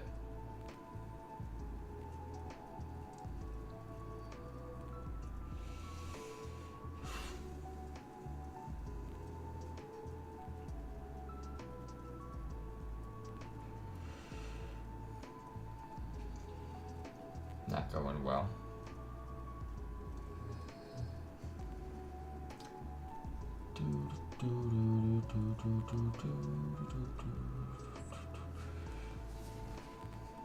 I'm confused because I've done so much better before. I won, but that was really slow.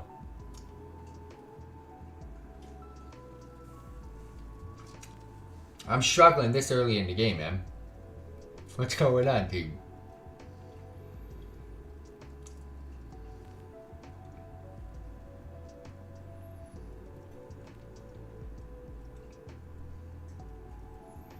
Alright, Morgan the Collector. Morgan's henchman guards the side entrance. The road switch can be used to avoid the henchmen. But there is also something that you do need in front of the henchmen as well. So you are going to be sacrificial pawns during this, but you can just avoid the henchmen if you really want to. I learned that pretty much the first time I did this. The only time I've ever lost was the first time against Hogger. And then the next time I did Hogger, it was easy claps. Like I don't know what I did different, but it was easy. It's a chest. Okay, I'm assuming it's gold. Just lootable gold.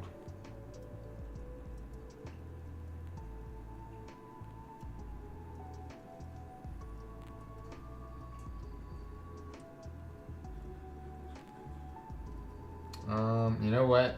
Just go plow these things. You should get into combat early. Alright, go right. Let's just start getting some things here. You can mine again. I see some chickens coming. That's when this comes into play. Can you guys take that down for me, please? My kobold's about to take an L. Get in there, help him out. Nice. Kobold, go back.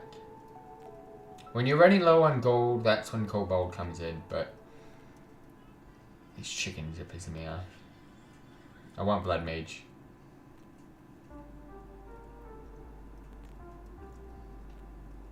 Blast that. One shot. Blast that. One shot. Oh no, it's not a one shot actually. Oh yeah, it is. Ah, cool. You should be able to take care of a kobold. I need a kobold. Actually, I made a mistake there. Alright, we can start. I made another mistake.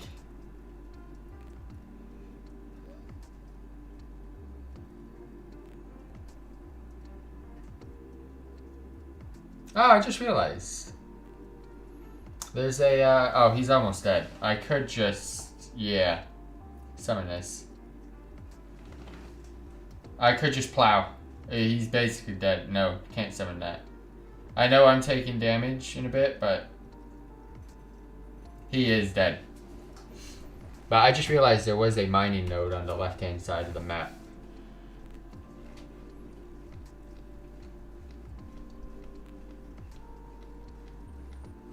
Alright, we get to take on Hogger yet again. And then that means we plowed through the Elwyn Forest. I get to go move on to the next zone, which I'm actually looking forward to. So we got Hogger, Ambush Hogger's Patrol. Knowles haven't figured out how to look up yet. Time to crash the party. Let's go! Alright, so yeah, we get to take on Hogger now. Finish off the little Elwyn adventures. And then we'll move on to the next zone. Hopefully, I want to do 2 new zones today. That's the goal. That's the plan. But I definitely really wanted to redo the first one today, just because yesterday was like a rough episode. Like, I don't really know what I did. I still need to learn. So, node on right and left, base on left. So, I'm going to heavy push right first to protect myself here. Do I want to do this? It helped slightly. Now I need to push left side. Push right. I need to mine, but there's nothing to mine at the moment. Go grab that. Oh, that's late. I get 1. That was late.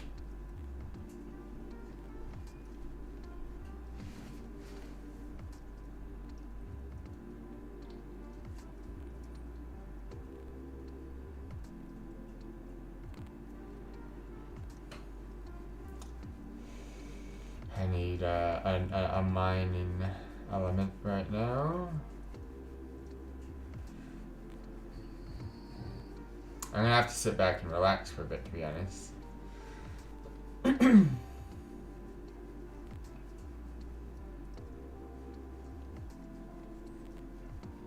about to get flopped on the right hand side here.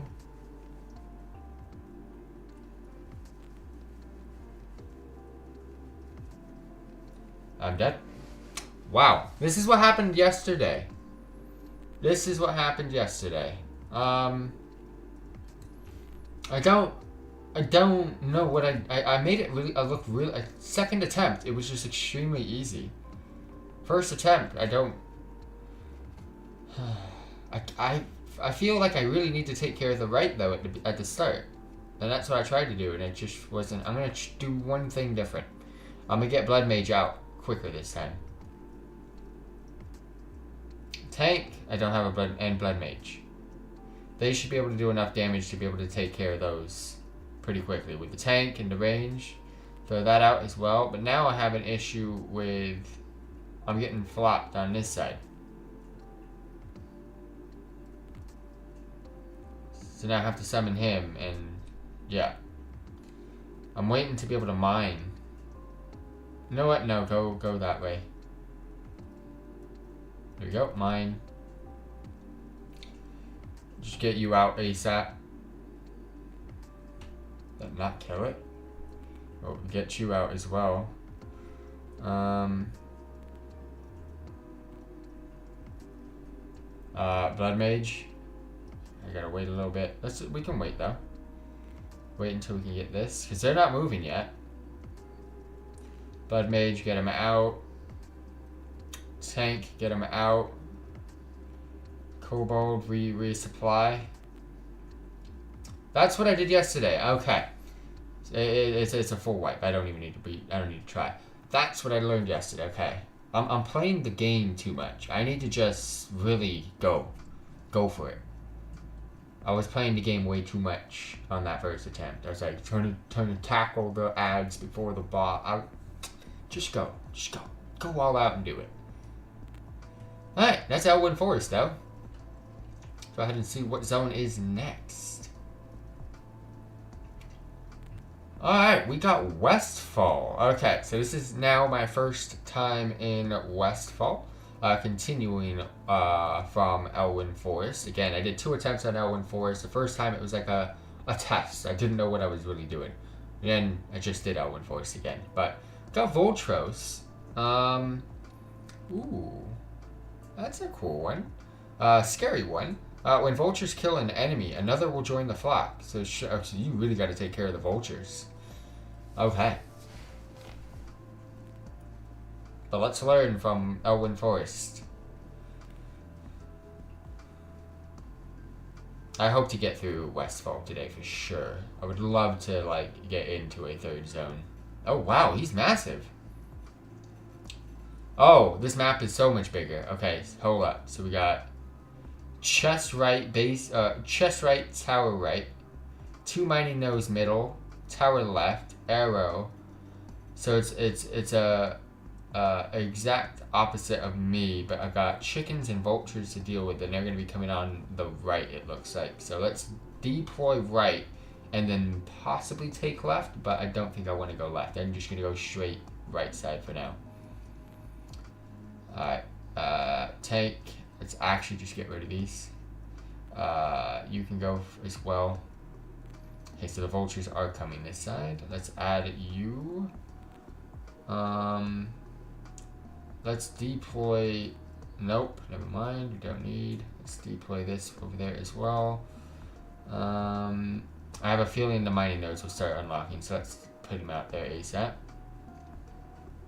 Okay, so we got that now.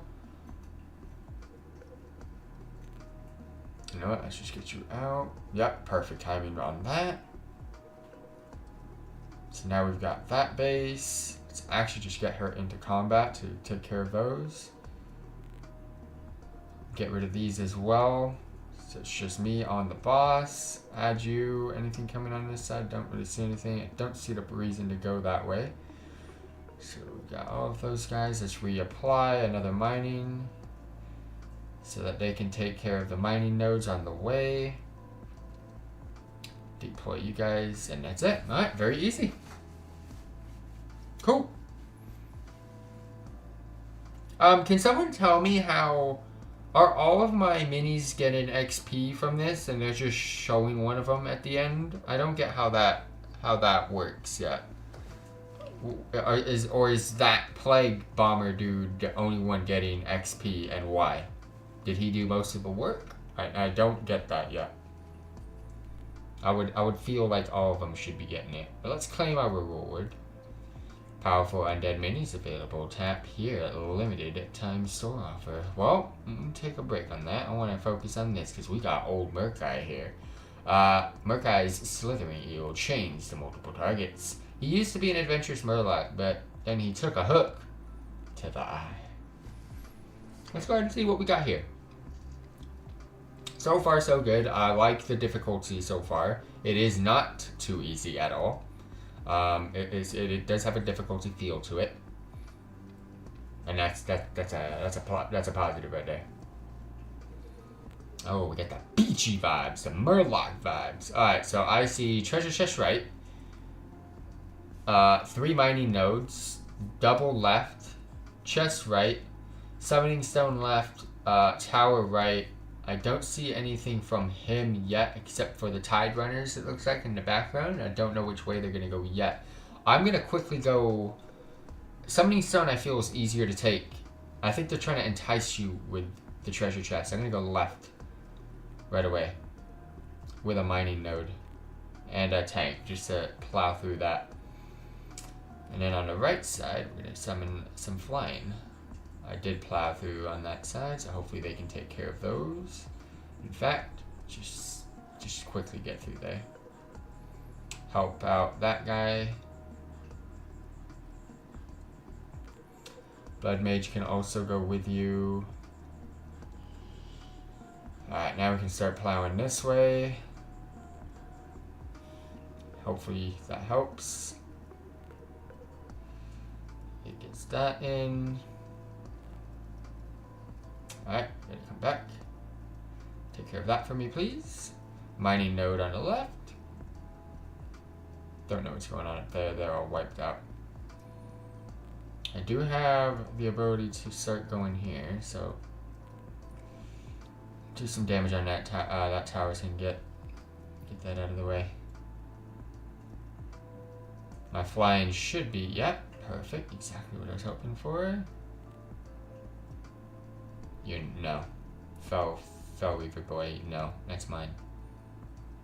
Let's actually get you there. Ooh, you beat me.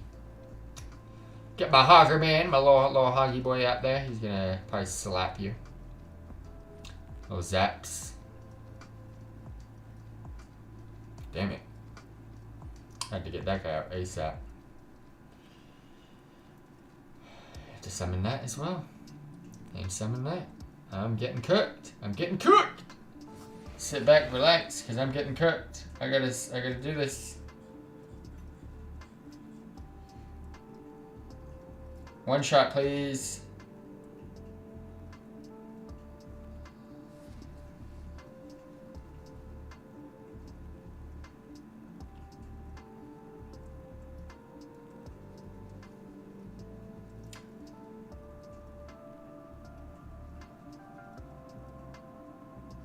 Damn, they're gonna come in right now, bro. I gotta get ahead of here.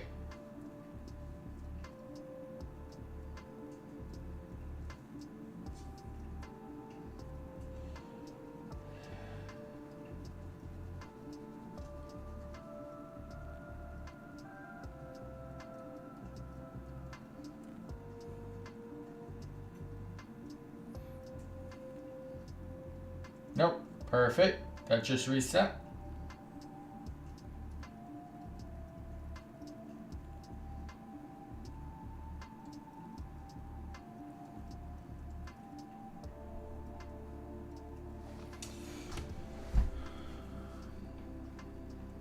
Thank God he won that.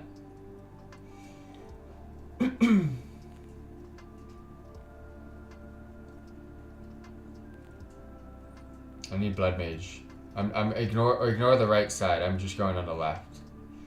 Get you out to get that mine, but I'm going all this side. In fact, get her in.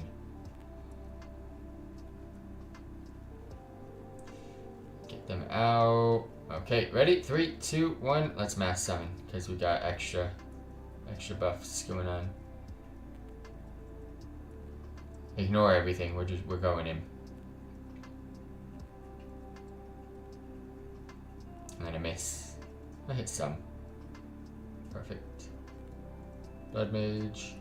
This should kill. Protection. Get you out. Let's go! A little bit harder than I thought, but we got it done.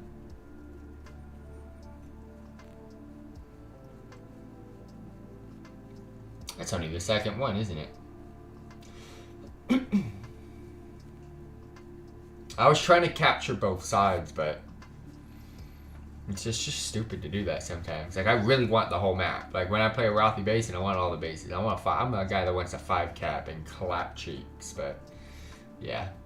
Alright, Marshall, Redpaw, and Westfall. We got the footmen are armored, reducing physical damage taken by 50%, cut through with elemental damage.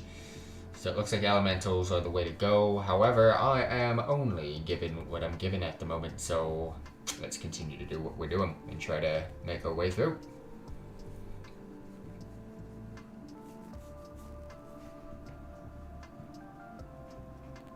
I know I've also gained some level ups and stuff. We'll check out those later. So we've got Summoning Stone right, 2 towers on the left, 2 mining nodes on the right, switch right, and chest left. I mean switch left and chest left. That right side's looking juicy, because I feel like that first tower is able to block for a bit. Always start off with the tank, come out with the blood mage. Add a bomber. And now we can start going on this left side. Actually, keep him there, keep him there. I'm coming in. Now we go in, they're melee, I got a ranged. Don't see anything to mine just yet. I want to bring out an elemental to help block for a bit. We can now mine. I need to bring him out here so you can get both. I think Blood Mage Thanos, another one is a good call. I've already won. Let's go! I plowed through that side. I was like, that side looked juicy. That side looked juicy. I just felt like having that tower base on that left was able to kind of stall them enough to where if I plow through with enemies, I'll get the dub.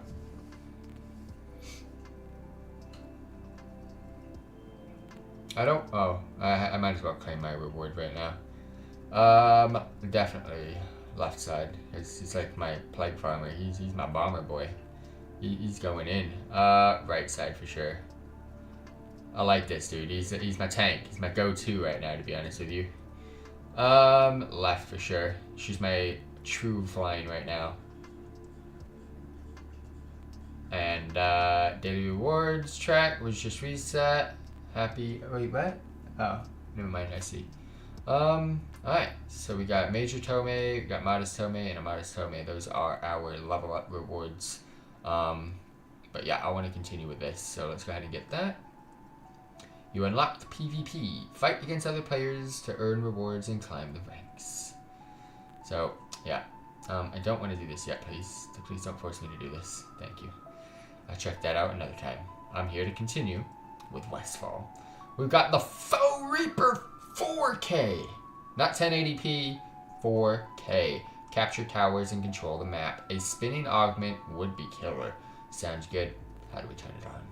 Ooh, so there is something I think on the map that you have to utilize to be able to get a little bit more control.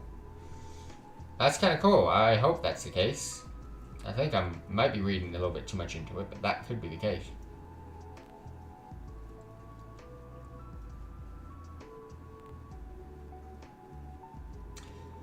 Alright, so I have tower right.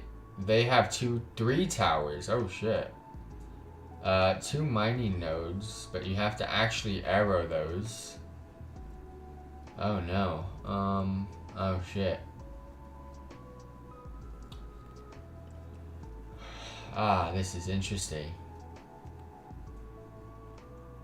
Having this tower is a little bit not fun.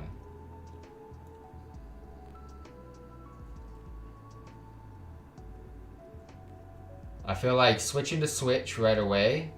No, don't switch to switch right away. I have to wait for the nodes, and then when I can get the nodes, switch to switch. But take care of the left side. Let's go. Left side it is. I feel left. Oh, I don't have a tank. Blood mage. Fly. Tank. Okay, cool. Tank on this side. Go ahead and utilize you. Get you out there ASAP. Once I can mine, I will get you on that side to help protect. Get some bombers out. I can actually start mining, so switch to switch. However, we got an issue here. I gotta protect that miner really quick. Don't kill my miner. Don't touch it. He's gonna fuck him up. Nope. Nope. He's gonna kill it. No. Fucking miner's dead. Takes 2 seconds to kill the miner.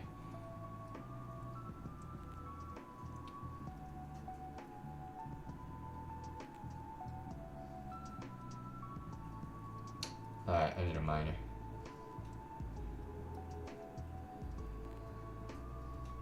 Go with her. Go with her. Everybody's going. Okay. Can I? Yeet! Alright, I think that's the way I'm gonna do it. Ignore that side. Let's just go this way. Just plow through. Get her up there quick. If I can mine, I would, but we have nothing to mine right now. Let's get you out. I actually can mine now. Let's also get you out.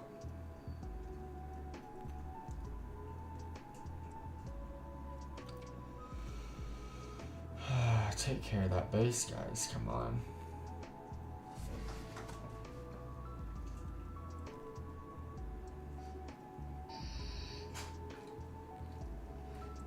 Alright, cool. They've got that base for me. Don't really have to worry about that. Actually drop a miner to keep getting those. And let's blast through. Give me my tank. I'm gonna keep their guys all there. Thanos, tanks, but we're gonna plow through this right now. Get a bomber in. They're actually pretty lit, damage-wise. Hog it up, hog it in, let the hogs begin. Yeah, they can't do anything on that side anymore. I do not need anything. We're done. We're cool. I had a feeling I might have done that longer than it should have been, but I had a feeling that was a better way to go.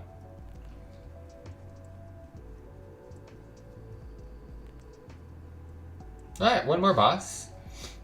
And then we'll be able to check out all the rewards that we've gotten from the level ups throughout this this zone. I want to call them dungeons, but they're not dungeons. These are actual full-on zones. Alright, the Dreadnought. Van Cleave got tired of his doors being used for cannon target practice. Your base will make a fine substitute. Let's see what we got.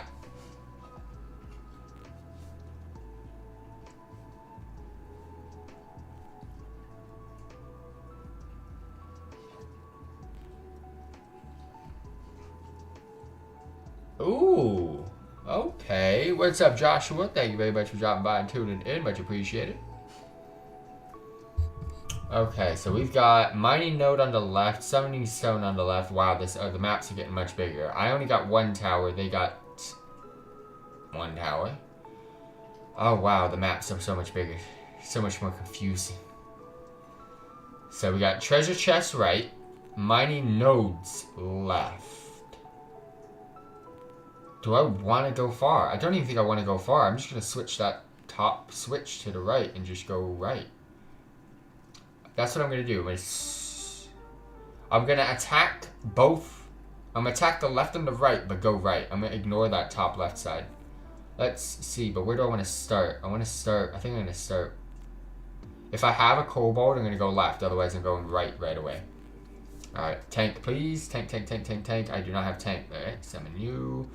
I have tank, and I have kobold. Let's actually do this and get this out of the way. What is that bomb? Oh shit, the bomb's gonna do some madness, I think.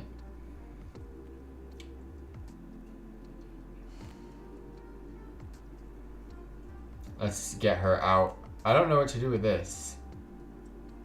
I don't know what to do with that, but okay. Switch, sorry. We can't summon up there just yet. I believe we can summon in 3, 2, 1. Get my tank out quick. I got a blood mage Thanos that I can get out. Come on, get him out. Deal some uber damage. We can mine again. Let's go that way. Get my bombers out. I think we're actually doing good. We're actually doing good here. Flight. Ah, shit. Okay, so that's how that works. I kind of wanted to figure that out. Get both! Get both! Ooh, kind of trickled on that.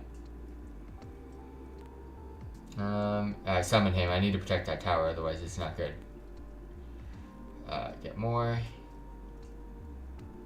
Bomber. I need to continue to pressure before he starts summoning more. Tank. Keep that pressure still there.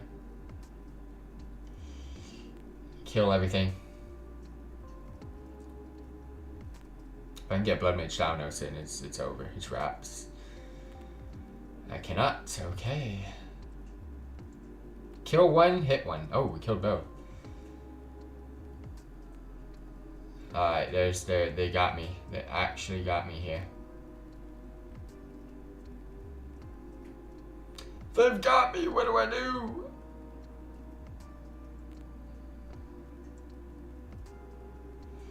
It's just a kobold. I know he ain't gonna do shit.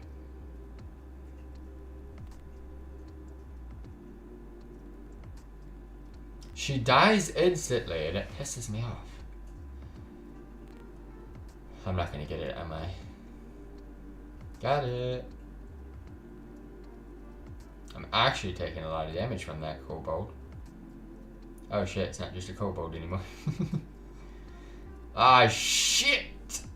Shit! Shit! Kill it! Whatever's over there, kill it! I'm gonna die! I need to summon... I wonder... Oh my fucking gosh. I was just gonna summon her and just plow on the freaking thing. Same strat, but just play smarter. Same strat, play smarter. Top left node is stupid. Same strat, play smarter. That's what we're gonna do. That top left node is just so long. There's no point. Alright, can I have a kobold right away? Thank you. Tank right away, thank you. Go with. Switch that. Sorry. Let's wait a little bit.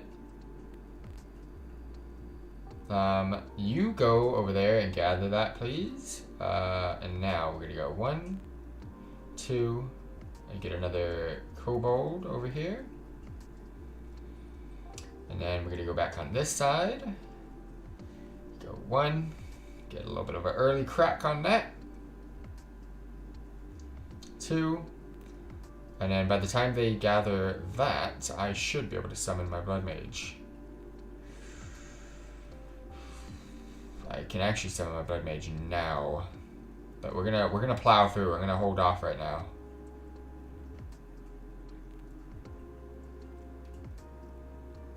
Kill that. I think I've waited long enough.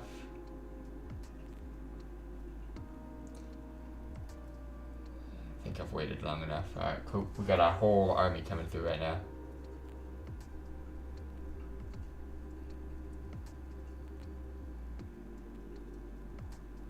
I can't summon there yet. Let's go around the back then. We're hitting both sides. That's also giving us the ability to skip these bombs.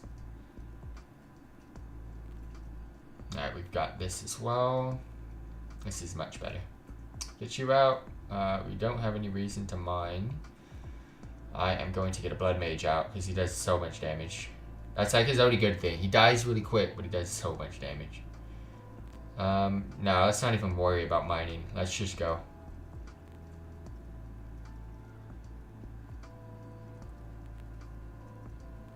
Just go, team. Let's go. Look how much easier it is when I just go, boys. Alright, cool. Got one done. Another zone. Westfall. Completed. What was the reward? The reward was not gold, so that's cool. Let's see what we got.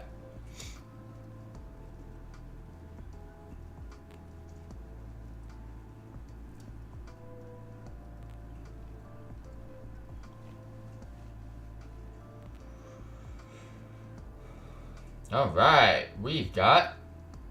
Ooh, choose a squad troop. Alright, squad troops deploy multiple troops to overwhelm foes. Choose one below. Angry chickens. Not owned. Oh, it legit is the Angry Chickens. A flock of feathered fowl that can be overwhelm even the hardiest of tanks and towers. I mean, it's a squad, and it is what it is. Defies bandits. Get 2 of those. Just recently seen those. Stealthy and weak on their own, but will sneak up and stun enemies while your damage dealers open fire. Kinda cool. But I already know what I'm going with. Skelly boys! These skeletons can arise anywhere on the map to distract enemies or claim a remote resource. Aw, but of course the skeletons. Imagine that ability. The Skelly bros. We take that. Easy peasy lemon squeak. Oh, we've unlocked a new zone. You unlocked guilds. These are special clubs for rumblers. You can chat, trade tips, and make friends. Ah, okay. Well, I ain't joining guilds. I ain't creating a guild yet, so we hold off. But let's go ahead and head on into here, because... Ooh! Oh, actually... does it cost? Major Tomei. Tomeis present pairs of minis. Players select which mini in pair gets XP. Okay, but I have to pay for it, so no. It's not free. Why would I do that? Oh, now we got coins. Okay. The issue here, I mean, it's not an issue. I got free money to spend. This.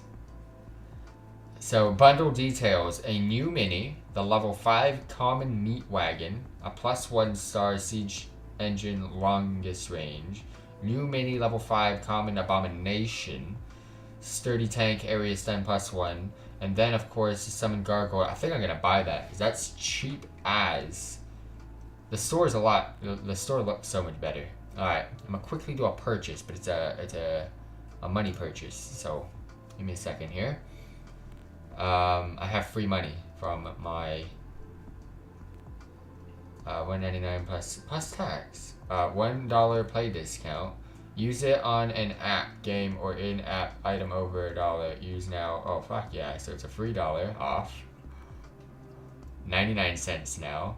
And then, wait, my Google Play balance is only... Wait, what? Did I just lose? No, I got fucking 20... Bro, I've done my surveys, bitch. That's how I get my free Google Opinion rewards for the win. One tap buy. I do surveys and get my monies on my Google Play Award, and I don't spend real life money. I spend that. Awesome. So we now have, I think. Yay! You guys can see it now. Well, yeah. Awesome. Oh, we gotta summon. We gotta switch our team up now.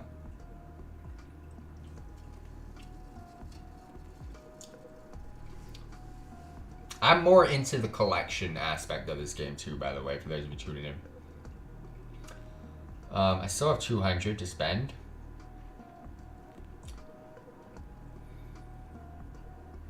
I don't need to buy any of these, there's just no point. But I still have 200 to spend. What did this one do? Is this a XP, bonus XP to anything purchased on this row or column? No. Common ghoul or the common skeleton? I want the skeleton party. Move. Oh, you can move it. I just want to purchase it.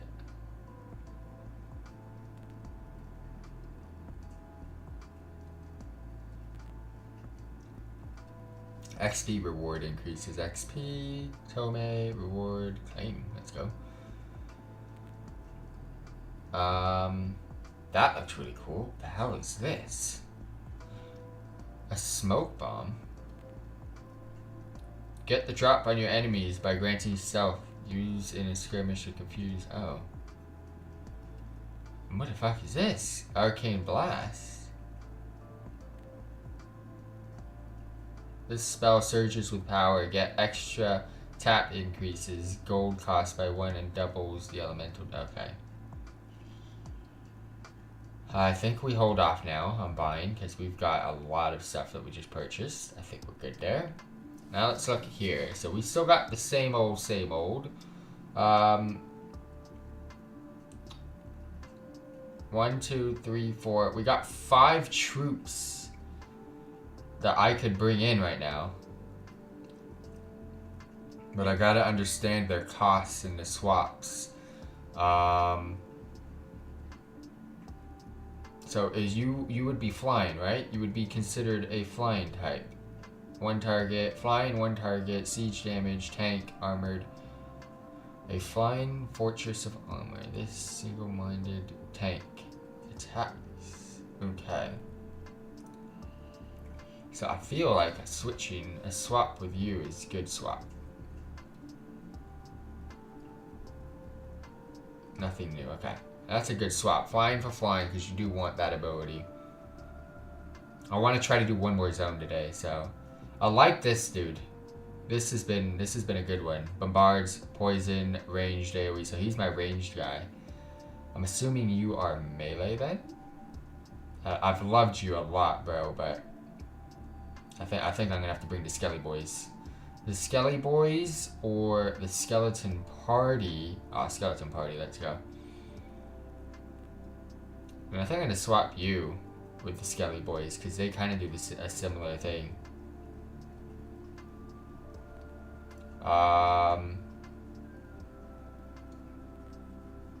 It's you. This tanky mass of flesh and steel will hook ranged enemies, drawing them into his cleave attack, melee AoE tank hook. And then I've got you. Sieges enemies with slabs of meat, bombards from so far away that it outrages towers. Okay. I can swap you with the tank, and I can actually swap you with this. I just feel like this full undead team is I just want to test it out. I feel like it's cool. I mean, it's different. Those are later. That's guilds. Alright. And I've got an undead team going in with me for this. So let's go ahead and try 1 more zone. Ooh, this little... You guys, I don't know if you guys can see, but I'm clicking something in the middle. It's in between the 3 zones that I've unlocked. I wonder what that's going to be. But anyways, let's go ahead and try another one. We now have Duskwood, another 5 bosses. But the issue here is the levels are getting a lot higher for me. So let's see what we can do. We got Ghoulia. Ghoulia will restore her health by devouring your fallen troops. Fashion, feasting, fighting, everyone's got priorities. So let's try 1 more zone today. Also to give you a heads up, I have a full brand new team. I don't know anything on my team except for my main dude and my zombies. My bombarding poisonous zombies. Only 2 I know. Everything else, all the other 4 troops are brand new. So I have no clue what's cracking here.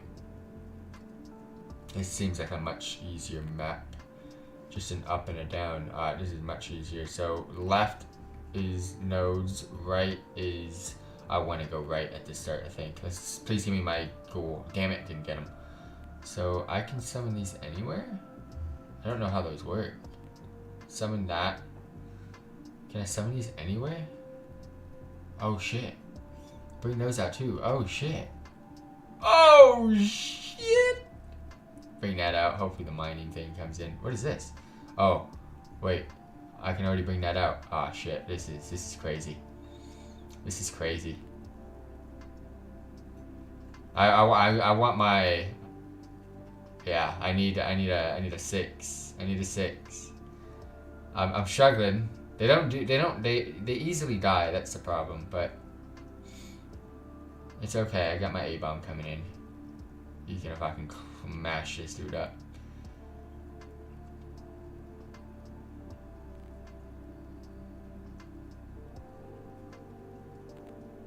So it's just gonna sit there and fucking... Oh no, it actually does move. Okay.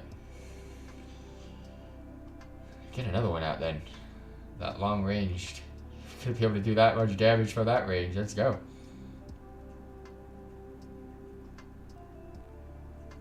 Help out the boys.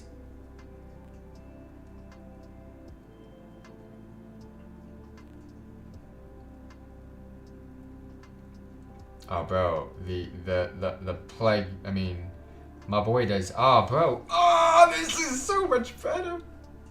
Oh, this team's so much better, dude. I'm plowing, boys. If I can get Patchy out. I didn't even get my boss out. I didn't even get Blood Mage out. I summoned him, but didn't do anything. Oh, this team's too good. Pay to win, let's go. Pay to win and I didn't pay shit. Nah, this is cool. This is really cool. A full zombie team. That wasn't even the plan. It's just, it was there and I'm like, alright, that's cool. Take it. I'm happy. That was good. I learned them pretty quick. I have 2 party mobs. And you can summon them anywhere. So it's similar to the little gnome. You for sure. There's no reason not to. You for sure. See, the party mobs, I have to go with him now. Because I'm using these. But yeah, it's the party mob. Oh shit, I just clicked on something. I don't know what it did, but it's okay. The party mobs are good. Molotov! Skeletons are vulnerable while emerging from the ground. There's a party in the graveyard and the skeletons just keep coming back. I mean, we're going to add a ton of skeletons on this map because that's what I got as well. But I love the party mobs or the squad mobs. You're able to just put them anywhere on the map. It's very similar to the little gnome pink-haired lady where she just gets to fly and bomb on anything. But these guys are just a lot better, I think. I like the simplified maps. The maps where there's too much going on, I don't. Not a fan. So, right side, I gotta go in ASAP. Left side's the way I want to go, to be honest. I want to go left, but I gotta guard right. Can I have a patchwork right away? No, I do not have patchwork right away. You know what? Oh shit. Take that. Bring it from the depths. Alright, but we got patch. We're gonna have to wait now. Actually.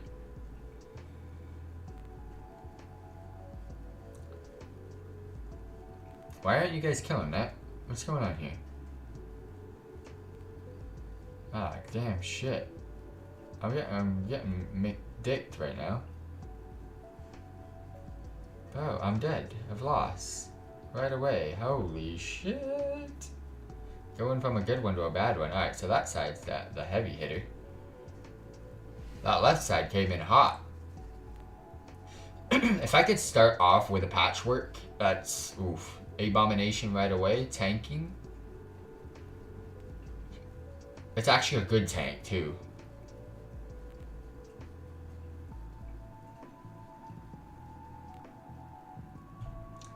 They just don't want me to, though.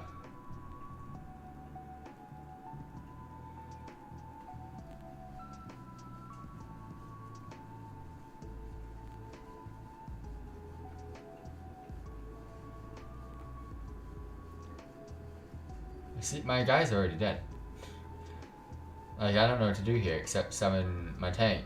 Just wait to summon my tank, but it's like, is it too late? I mean, he's gonna come in and cleave, but... Alright, so I 50-50'd that side. Let's get some DPS in, but I 50-50'd that side. There's not much I can do here, to be honest with you. I think Patchwork's got that whole side taken care of, and there's no arrows. Let's actually summon one more thing with him. Parties, let's go. Alright, you guys should be fine.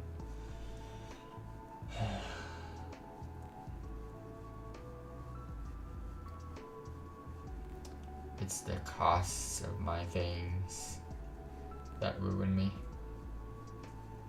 But Patchwork's gonna, oof. He's got his work. Oh, if I get another Patchwork, I think I could block the left side as well. I got a lot of good ones. Patch is going to be able to defend this side with these guys. And then, yeah, I can't really do too much. You know what? Let him defend that. I'm going to summon the boys. I'm going to go deep with the boys.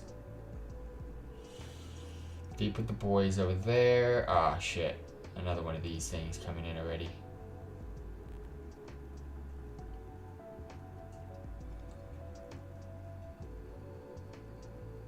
I've lost again because I can't stop these gargoyles. God.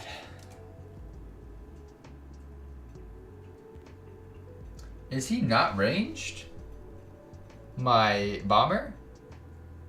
My poison bomber dude, is he not ranged? I'm assuming he's not. He's not taking care of the gargoyles. The only thing I have for gargoyles then is my skeleton squads and... Okay, interesting. Similar strat.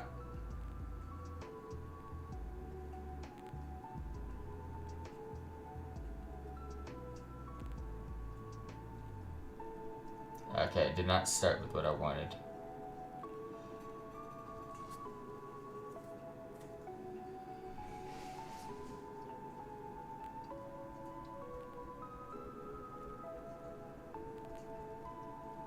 Try to protect it. Nope.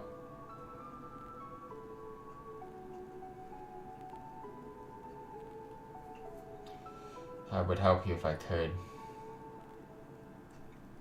But I can't. Okay, so we've got that. That's taken care of.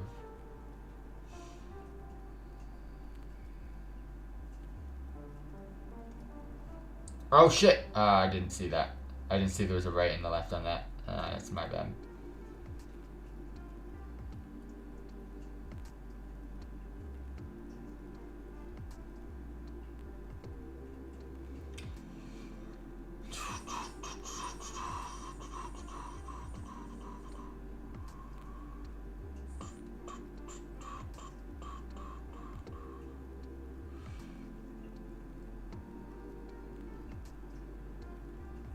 I should have summoned him a little bit farther back. That's my fault.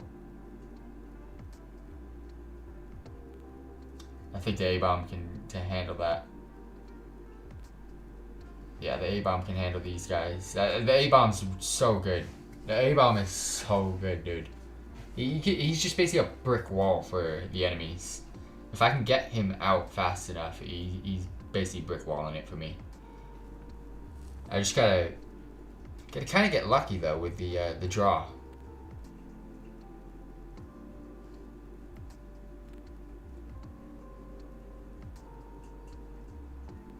But again, like I said, I'm more of a collector in this game. I want to collect all the minis. I want to, of course, eventually upgrade them, but completing the PvE content and collecting the minis. Arclight booster unlocked in store. Boost all of your earned... What? I don't want to check that yet. We got more foil. Protect the priestess. It is the Torchkeeper's duty to bring light to shatter the shadows of evil.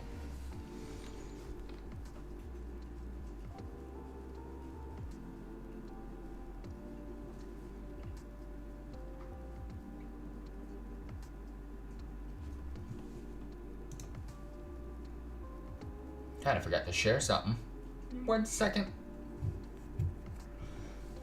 It's a good thing the game doesn't just start right away at 6 when you're ready.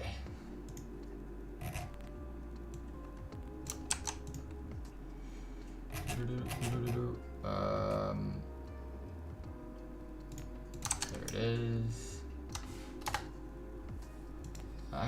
Alright, so we got a very simple map. We got Tower right. Ooh, what is these? Disrupts Morbid Foul Shield for 90 seconds with a blast of holy magic. Keep her safe. Spawns a priestess every minute. Keep the priestess safe so she can break. Okay. So, tower right, nodes left. I want right now to switch that right one to the left. But let's see what we got. Oh, thank God.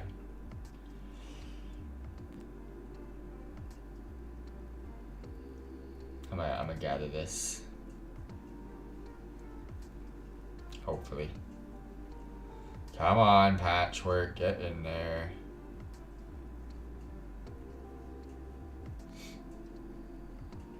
Where's the mining node? It's on that side. Oh shit, they've got one too.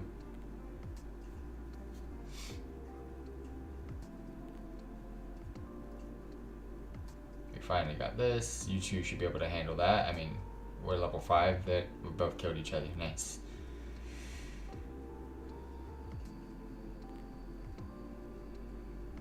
Very similar team here.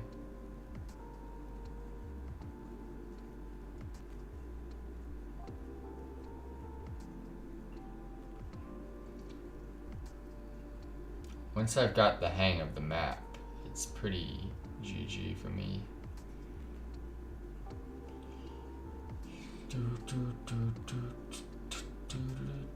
Oh shit. I'm gonna wait for a 6. Get my patchwork out. They can take care of it. Alright, you can block that. Alright, we should be fine there. And we've won again. Let's go. I like the team though. The minis that I got, I love the abilities. It's cool. And the fact that I don't have to really worry about towers too much. Because I could just kind of summon them anywhere. But it's always helpful to get some little leverage in the middle of the map.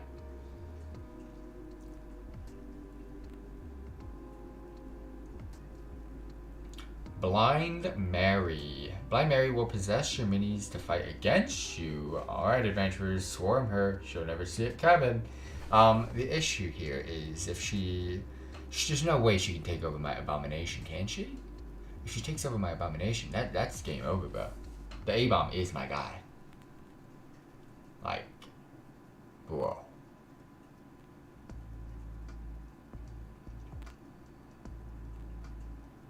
I love the simple maps though. So, oh, we got a little bit. I don't mind the high grounds. It's a pretty small map. So high ground, low ground is simply just a mining node. High ground is like I gotta go high ground.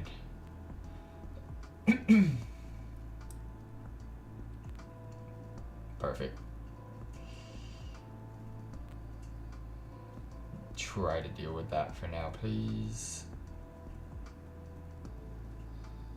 Shit.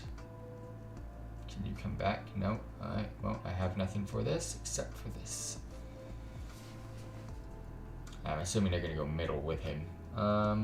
It's okay. You go. Help out him.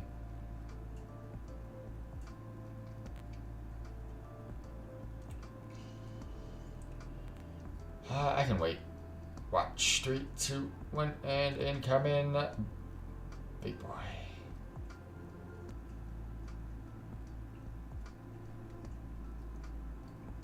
Go with them.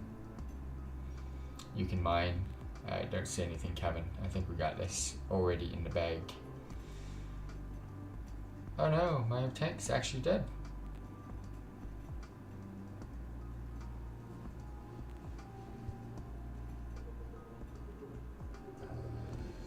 But I got another tank coming in, so I think we're good.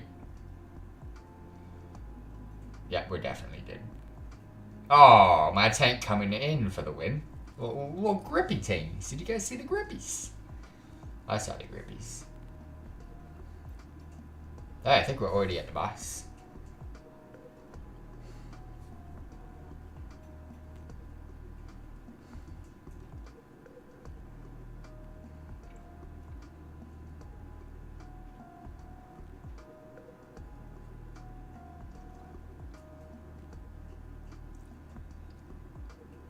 Oh, I get to claim my rewards.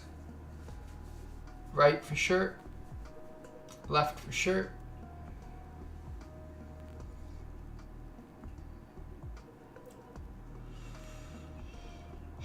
A-bomb's just too important to me.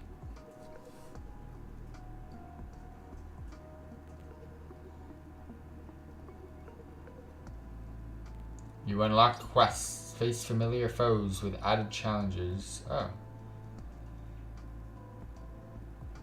It's a quest. Time remaining 20 minutes. 40. I mean, because it resets at midnight. Quests can be completed with armies of any level. Quests grant XP to the mini you choose to fight against. The choices presented will always include the lowest level mini in your equipped army. Another mini. Okay. Well, I'm gonna hold off on quests for now. I've also got this. So first leader, grid, and free gift. PvP, guilds. Oh! Oh! Oh, was not expecting this. Get another leader. We're definitely going Ren Black Hand out of that. Out of those three, I'm going Ren for sure. Got a new portrait. Alright, cool. Take that. But we're not messing with these guys just yet. Quest now unlocked. Cool. That is nice. And then, yeah, cool. I mean, I wasn't expecting all of that, but let's continue this because we got Abercrombie and Finch. Ooh, he looks kind of nice. Defend against Stitches again. Rally as many troops as we can to assault the hot tub slime machine. And hopefully the final battle of the night. I've already got another leader. Let's go.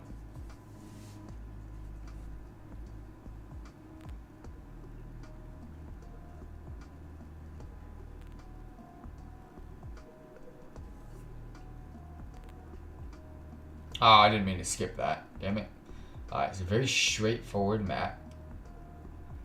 I do have to watch out for this. Hooks and devours an enemy every 12 seconds. Okay, so he's just chilling. So summoning stone left. Tower right. I don't see the reason to go right at all. I'm even gonna switch to left. Go this way just to protect. Go with him. And then we're just gonna go all out to the left side. I can get a Kobold Miner out soon. Let's actually bring that out as well. The whole army. Alright, so now he's... Oh shit, I didn't know. Oh shit, alright, we got an issue here. Okay, alright, I need mine. There's not much I can do here. Fuck. Alright, I was not expecting this. Wait, what am I supposed to do against that? Bro, I gotta figure this out. I don't know what to do against this big dude. Is it the flying that I need to bring out? What is going on? Nope, flying doesn't do shit to him. Kobold Miner ain't gonna do shit. I've lost. I don't know what to do.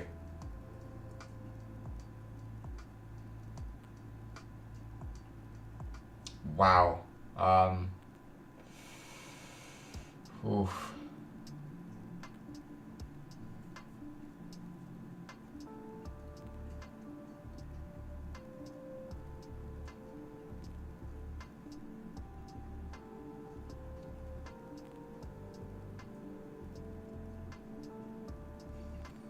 Damn it!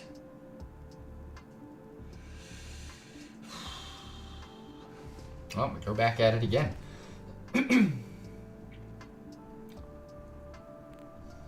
Didn't know what to do there at all to stop that guy. That's... wow. Okay. Well, I gotta go right, for sure. This time I'm not gonna skip the cinematic.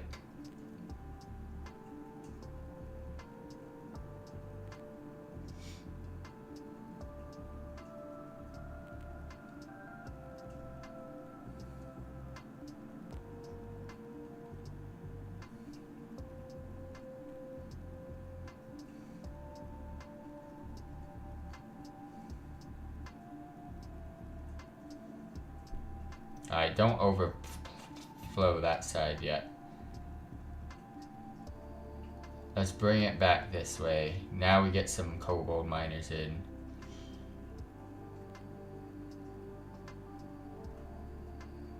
It just fucking eats it, bro.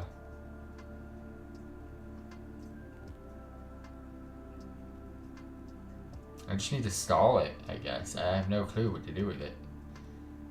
Right now, it's just a stalling session.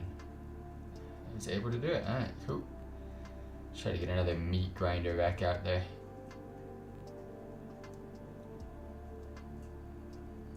You can get that.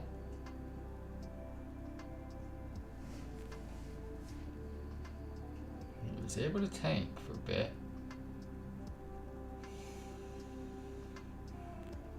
Get this out there as well. And it looks like we did it. Alright, cool. It's just, that was the one big dude I needed to watch out for, aka the Stitch Master himself. Alright, let's get our rewards, call it for the night, and let's jump into some World of Warcraft before we finish off the stream.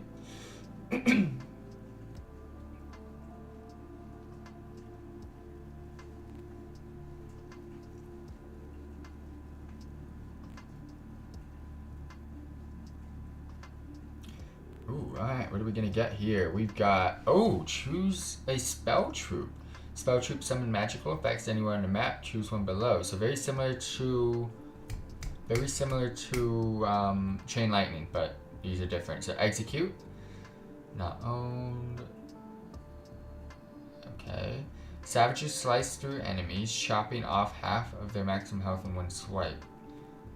It is AoE. Percent damage 50, level advantage 5% radius. I don't like that.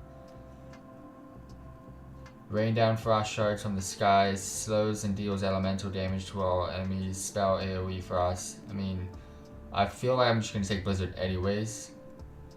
Yeah, I'm gonna take Blizzard. I'm not gonna use it, but I'm gonna take Blizzard.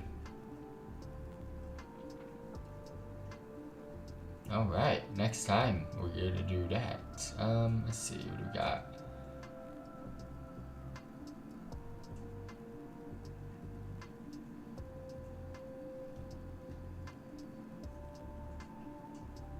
Barflight Booster. Alright, so what do you got here? 20% earned, 50% earned, 1,000 plus 230 banked, 1,230 total bundle. So you get coins, 1,000 used by minis, talents, and other cool stuff. You get 20% boost, provides a boost to XP earned through gameplay for the life of the account. 50% boost provides a boost to coins earned through gameplay for the life of the account. Oh shit, so I get, no matter what, a 20% boost on XP and a 50% boost on coins for the life of the account. Orky Bank holds onto any bonus coins you would have earned using the Arclight booster and retroactively rewards them on purchase. Oh wow. I feel like I hold off on that for now, but I mean, does it expire? I don't see an expiration yet. What's this? Oh, okay. I'm happy. I'm happy with what we were able to do today. Very cool. Got some more minis. 13 out of the 54 collected. So many more to collect. I'm loving it. But until next time, thank you all very much for dropping by. Thank you very much for tuning in. I hope you enjoyed. And for those of you tuning in live, I'm going to be right back with some World of Warcraft.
Alrighty team, we're back at it right away. For those of you that have tuned in to the reactions at the beginning of the stream, Warcraft Rumble in the middle of the stream, and now we're going to finish off with a quick little World of Warcraft stuff, just to kind of prepare myself and get a little bit ahead before the season actually begins this upcoming week.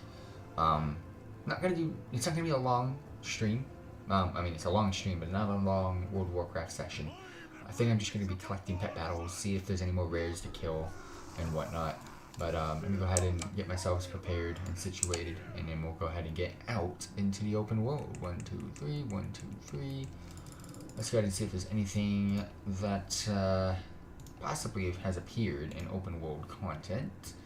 Don't need to do. Nope, just rewards gold. No, no, no. Nope. Nope. Nope. There's a new PvP world quest now, so nothing there. Surprised there was never a PvP world quest ever implemented here.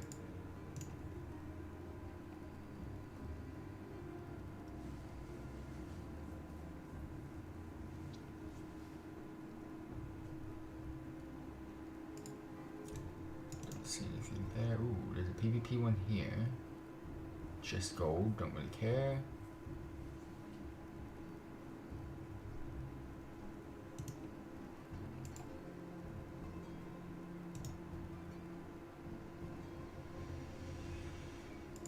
Not looking super fly.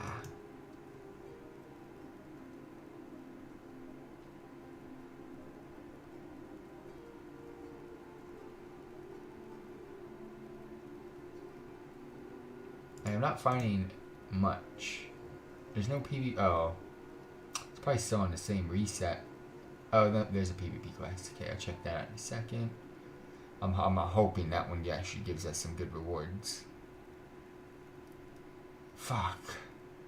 I don't care for fight stones or whelp crests. Like, seriously, bro.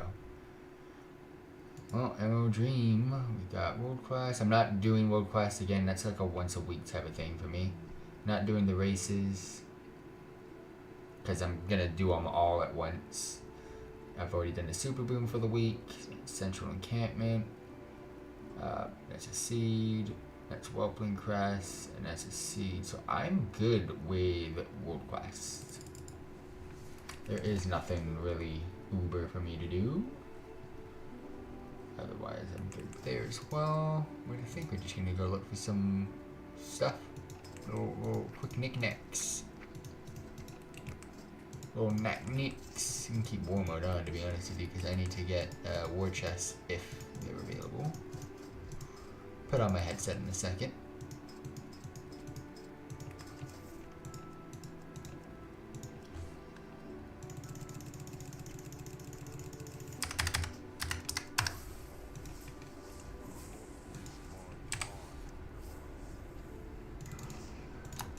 No, no, no, nope, nothing for me to do there. Definitely change this transmorph its ash cheeks.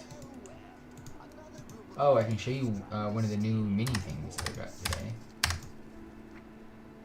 Time walking dungeon event. Oh, I'll release it. Nope. Macros. Bring out the rare macro. That is a macro. No PvE, no PvP. Pet battles, yes. Professions, not at the moment. In-game events, nope. Achievements, collectibles, classic. Timer, Starlight, Scar, reps, dragon riding, and sword collections. Alright, so yeah, it's just rares and pet battles is what I'm gonna focus on today. Let's go to pet journal. Mini. Would it be listed here? No. No. Yay, Nomelia Gearheart. How does they list this? It's a promotion pet. It comes from the Warcraft minis, so that's kind of cool.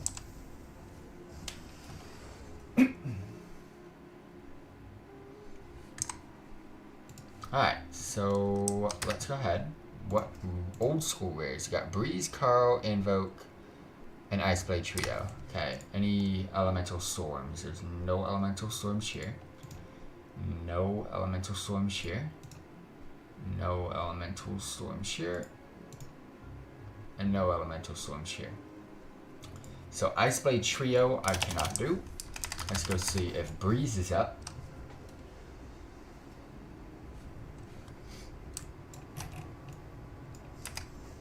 After Breeze, we'll go check out Zarlek Caverns for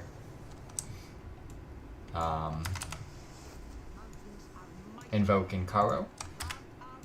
And then I'm not doing Lunkers because I don't want to do those yet. So Iceblade Trio, no, because there's no storms. Lunkers, I don't want to do yet. Invoke, Karo, and Breeze, we're going to go look for. Breeze drops them out, Karo drops them out, Invoke drops a toy. And then we'll go to Emerald Dream and kill any rares we come across. However, I'm not going out of my way to do them. I'm just going to focus on 1, 2, 3, 4, 5, 6. 1, 2, 3, 4, 5, 6, 7, 8. There's only 9 pets to collect, so I'm going to try to capture those and get that out of the way of pet battle content. There was no new pet battles, no world quest, nothing. That's a weird zone to not add anything for. And then dragon riding glyphs and all that type of stuff. Again, we'll probably start doing that next week. Because I want to do all the dragon riding race stuff at like the same time.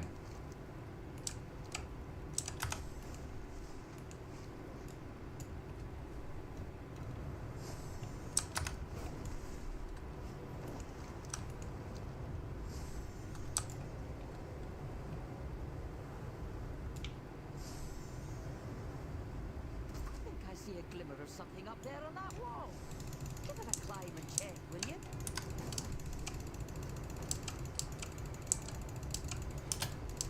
Ah, come on, Breeze. Are you really not up? I mean, I can see people here, but there's also world quests here, so. Alright, Breeze, you are not up. And that means I'm gonna go check your cave. You are not in the cave either. Alright, well, I'm gonna loot this chest just because I'm here. Why not? 1, 2, 3, 4, 5, 6, 7, 8, 9, 10, 11, 12, 13 now. On page 12, but I miscounted then. Alright, no Breeze, actually. Breeze is extremely soloable, but you never know. Okay, and Invoke. I'm gonna check first. So there's no groups for Invoke.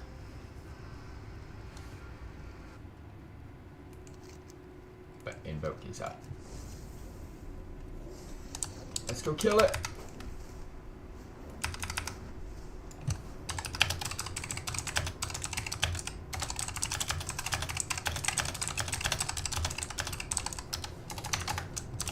Alright. Spam chat. I'm gonna go solo it. I have my PvE gear on. Yes. There he is.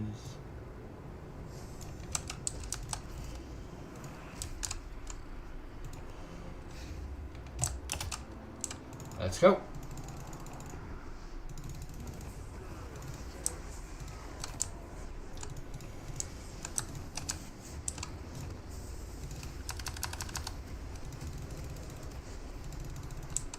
I can eat this first one.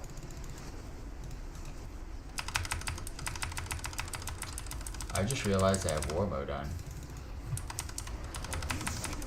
Main reason for that is war mode chest. I can eat another one.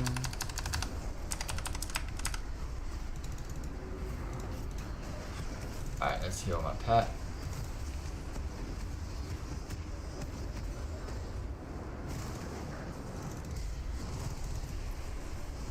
Buff.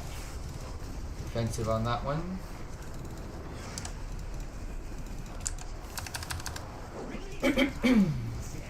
But it's also nice that I'm on PvP or war mode because I get to use my PvP mode.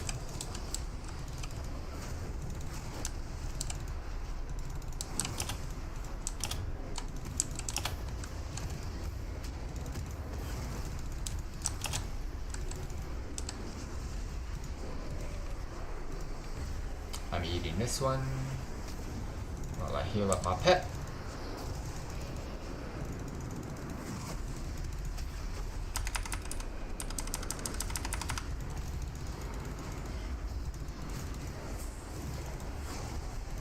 Bubble this one because I'm too lazy to move.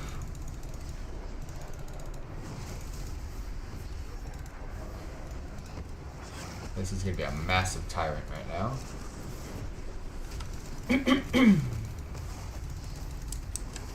That's a lot of damage. That was just such a good set of abilities I was able to utilize there to get that time on top. This thing should start melting pretty quick.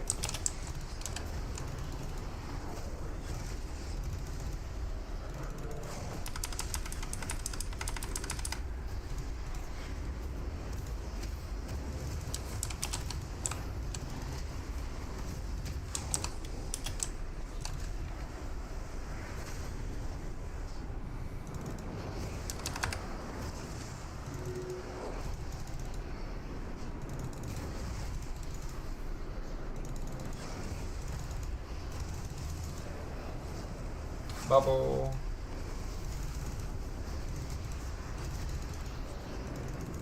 That extra DPS that I can pull while I'm AFK, or not AFK, but just standing still is pretty clutch. I am not going to utilize my portal. I'm going to sit this as well. Pretty much full health.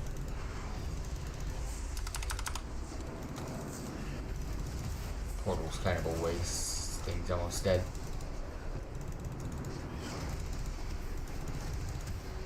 I don't even need to heal up my pet because this is done.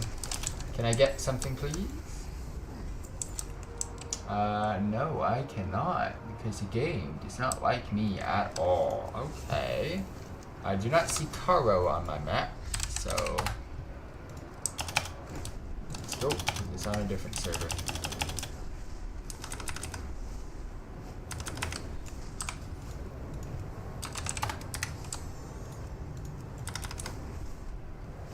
I think they've already killed it, but because he wasn't inviting me. If I can get there, please. Oh, they have war mode. Oh, fuck off. I'm not turning off war mode. Alright, so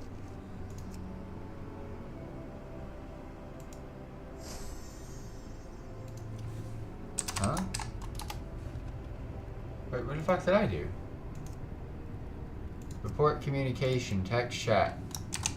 Called me a bitch. Bro, you just called me a bitch. I don't even know who he is.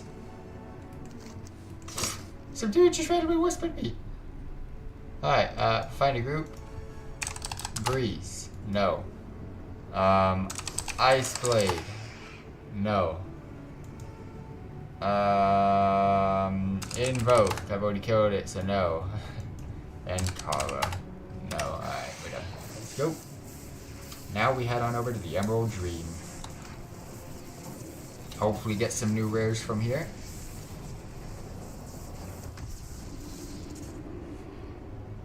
And definitely hope to get as many pets as we possibly can.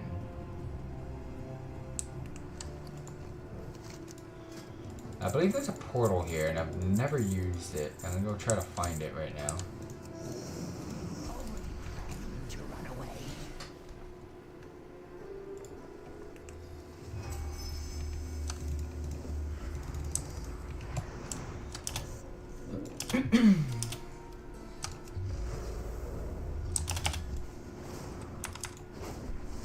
Is that it? Yes, it is.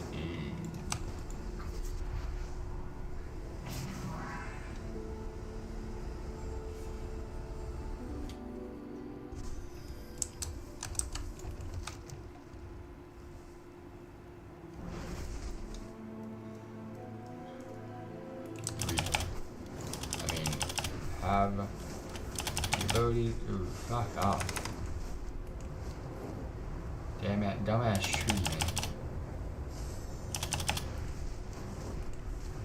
On my way to the reef, boy. I see the reef picking move. This new foe is too powerful to face alone. Gather weapons.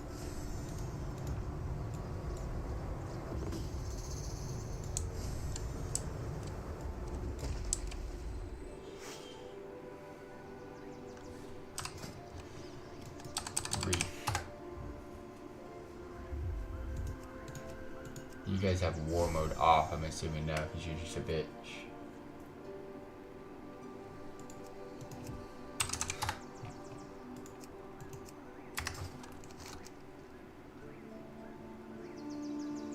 I don't need Firebrand. I've already killed Firebrand, right?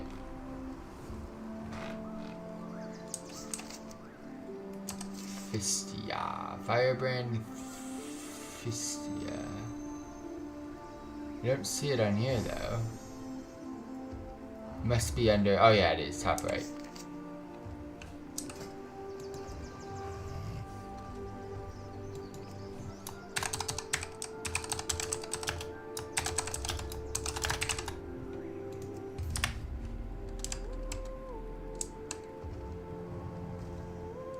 Alright, yeah, this ain't happening.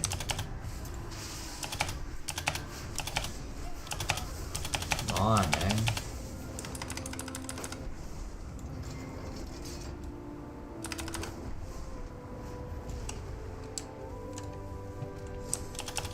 Alright, let's go do some pet battles. I'm not even gonna focus on any race because not much I can do.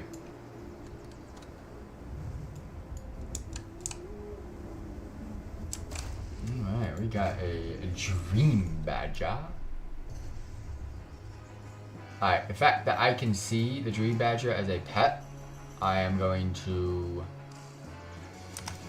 go for the sap nibbler.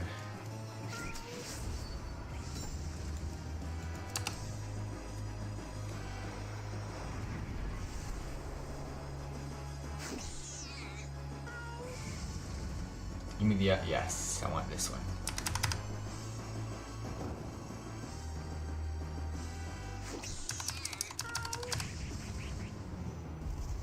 Perfect. Now we throw the strappies. Oh, I gotta pass. Let one more dot do some damage. There we go. Again, I collect. I don't really care for rarities in the beginning. I always start off by, let's just get the pet first. And then once I've collected it, it usually shows the stupid rarity that I wish I got right away. Don't know why my luck's like that, but it is. Well, we got a sack nibbler. And I believe there's only 9. Oh, these are the rares, but we'll check them out in a second. I believe there's only 9 pets. It's weird. They limited the amount of pet battle content. Yeah, 1, 4, not, there's 8 left.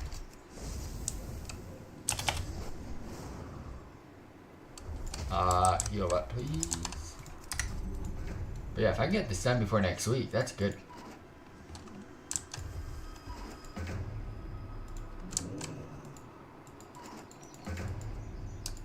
There we go. Peeling, sap, peeling. Alright, well, let's get one of these then. A lot of critters here. Well, I'm just disappointed that there's like no pet battle, world quest, nothing.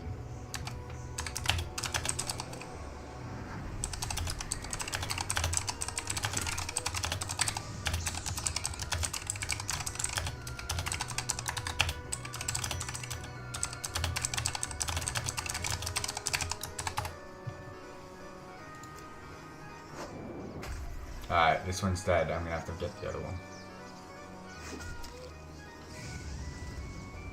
Sad times. But for those of you tuning in, much appreciated. We had a long reacts at the start. We jumped into some Warcraft Rumble, and we're finishing off the night with trying to get a little bit more ahead of ourselves in World of Warcraft.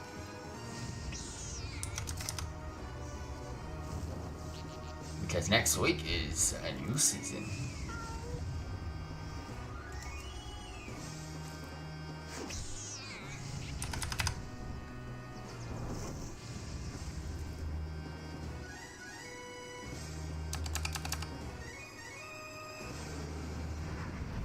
Oh wow, perfect.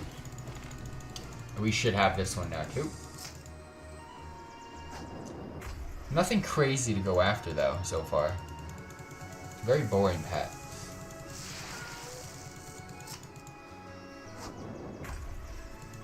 A skunk and like a squirrel basically so far.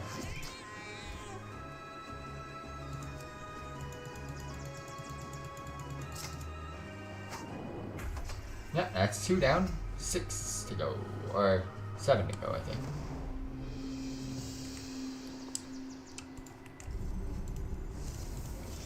1, 2, 3, 7. Again, I'm sticking away from the rare spawns. Ignore them for now.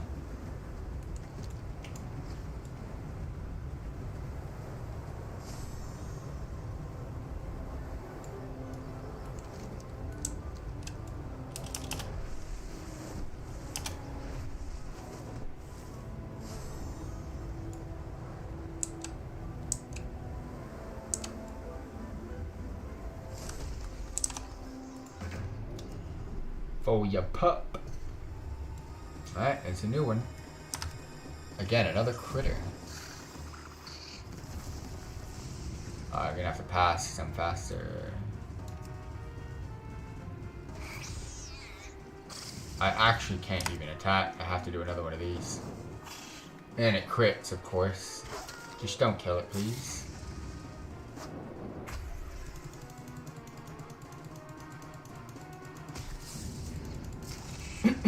I don't think he's gonna die.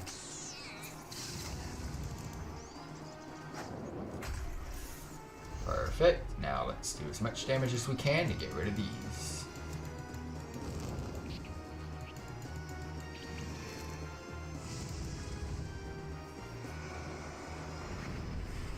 That's nice, because that's dead with the dot.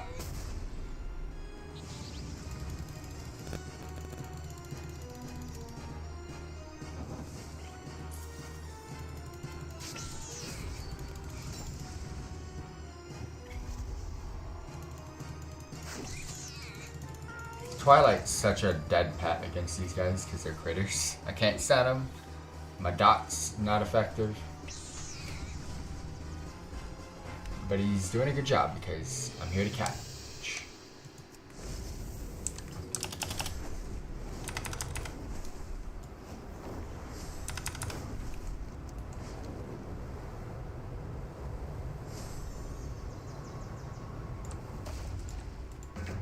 Layheart, that's new.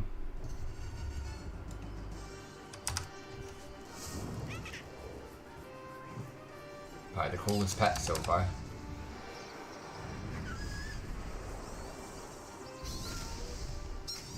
Perfect. Just don't heal.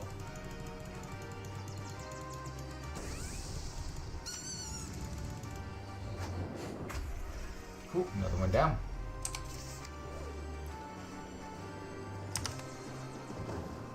Snag, Pale, Dream, Floof, and Slumber. There'll be one that's hard to find, and I don't know which one it is yet.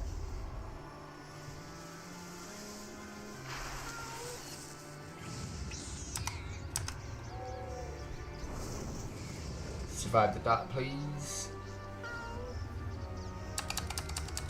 Okay, this is a lot of damage coming in.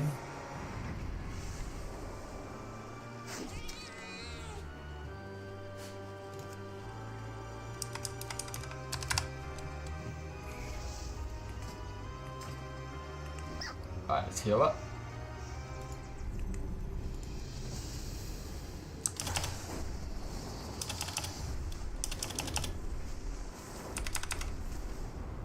I wonder if there's anything over here in the Eye of Sarah. You would think they might add like a special one over here.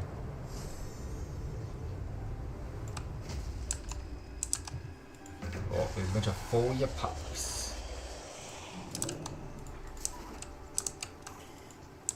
No, don't kill it. Oh, a Puling, of course. When I've already caught it, they added a blue one. Nice. That's how they do it.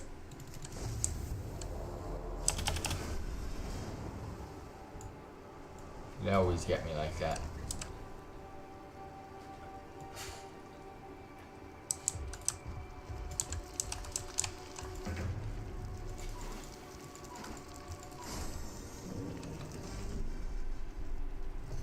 Alright, am I gonna have to look to see where these next ones are?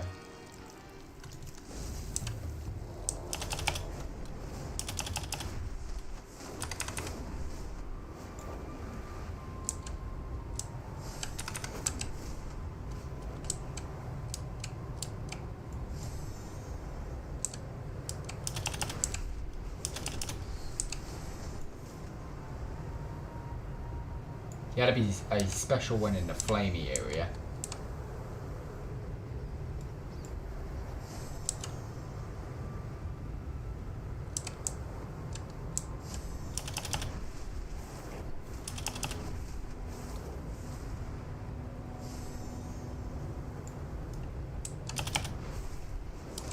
Enemy forces are once again gathering their strength. Hello?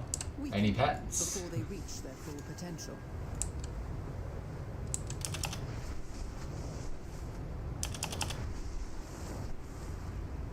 Wow, I don't see any pets in the flamey area. Nice.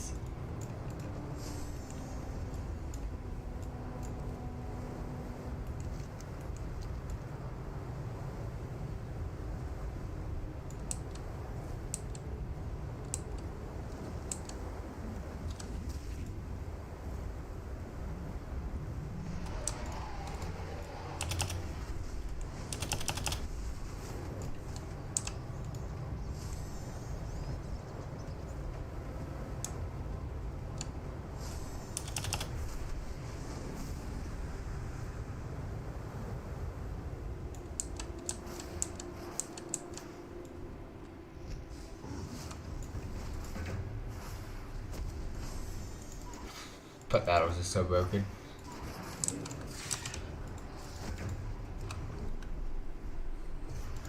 Alright, let's try to find out, because I'm not seeing where these are.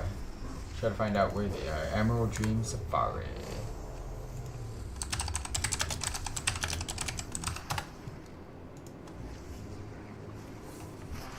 Alright, we are looking for Dream Badger and Floof. Let's go Dream Badger and Floof. Dream Badgers are all down south.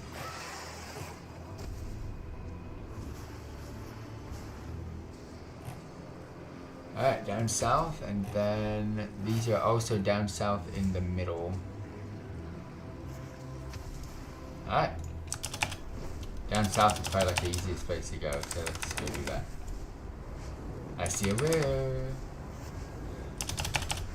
I'll always be able to get rares. I just want to complete these pet battles.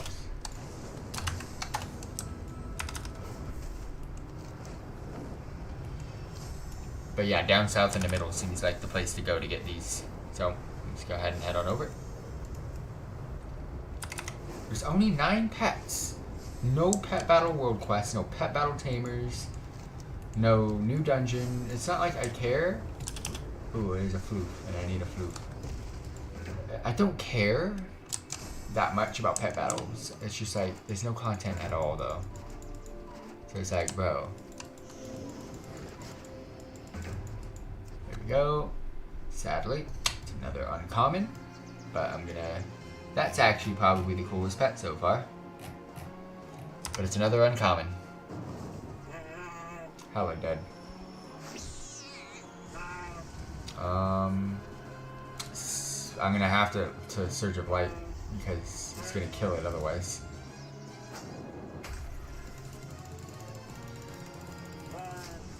Alright, well, Floof's dead. I can remove that.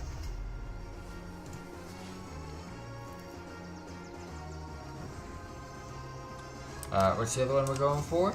Dream Badger. Badger's gonna be down here somewhere. I haven't found a rare pet yet. There's usually like 1 or 2 in each zone that are like very difficult to get. That don't just appear. You have to do something. Are you kidding me? I'm not attacking again, man. Pass.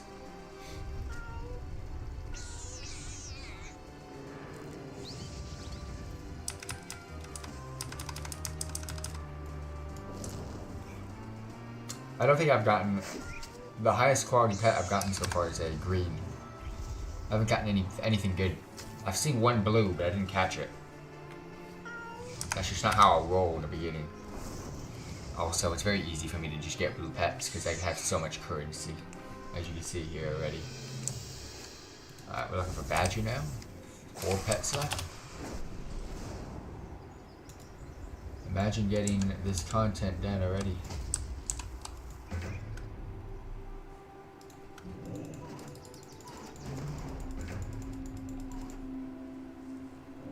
There's a peeling here.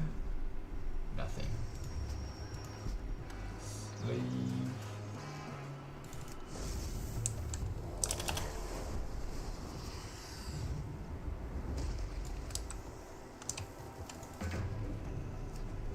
There's another blue. Let's leave. I'm just here to get my achievement done.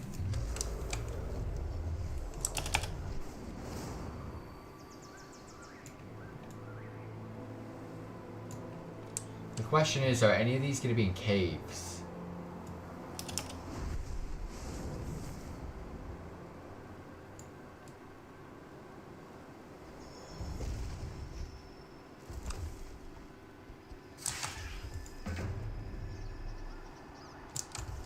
Sap nibbler. Come on. Dude, the pet battles are so broken. Nothing. Alright. Badger, where are you? I didn't want to fight. Alright, I'm a pet. See that?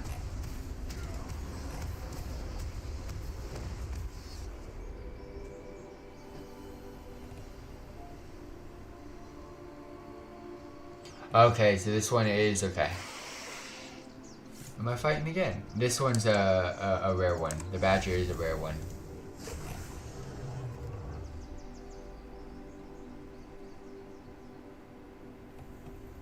Alright, let's get a target macro. And down there and around the tree is where this one's going to be. Let's bring up my target macro.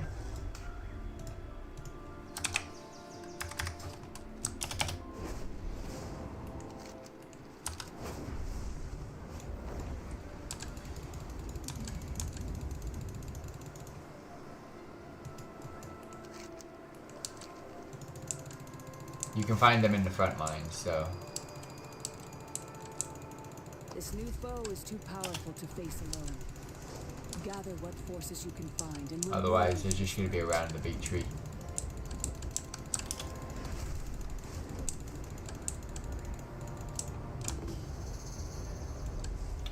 I don't think I was close enough for that.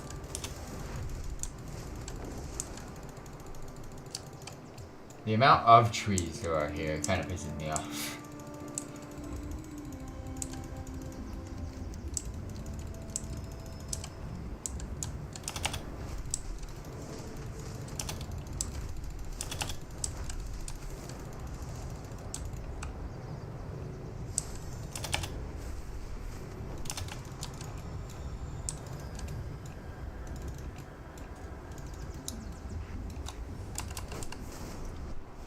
Fuck.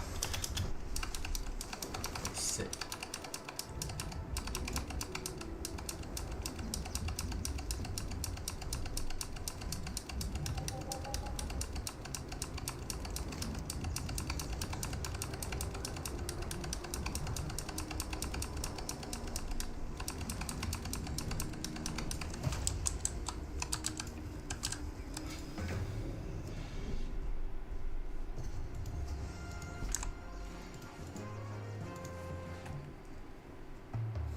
So they're not going to be this high. Emerge or so could have them, otherwise.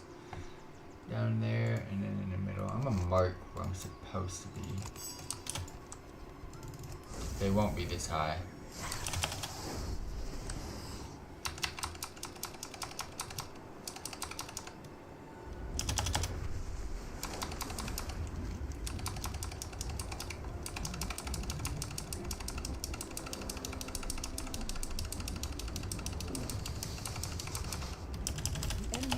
Upon Kansu's grove. Halt their advance lest they gain another foothold.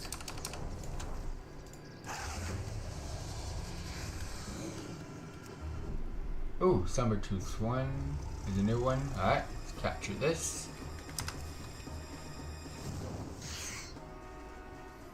Play it safe. That shouldn't. Ah, oh, fuck off. It's dead. Fucking dots, man.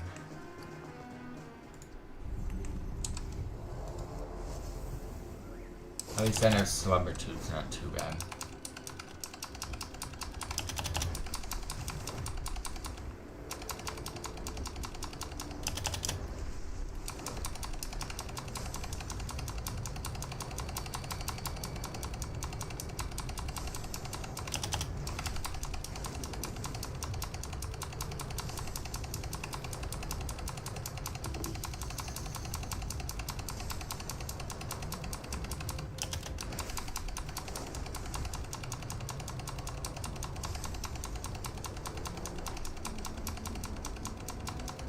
Whatever patch here, I wanna. I thought it was gonna be like a cool one, but nope.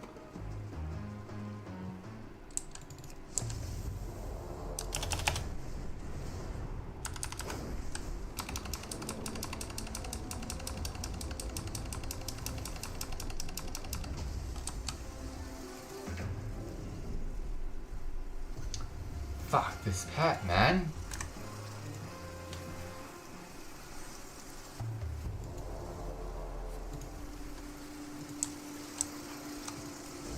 Alright, let's go to where it's supposed to be after we check this one.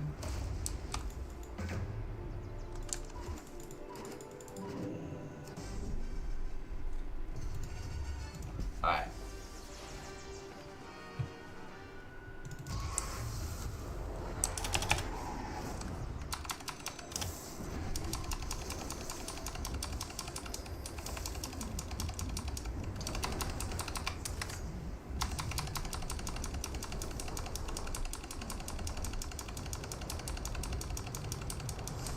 If you're hearing a key click, well, it's simply because I'm looking for a pet.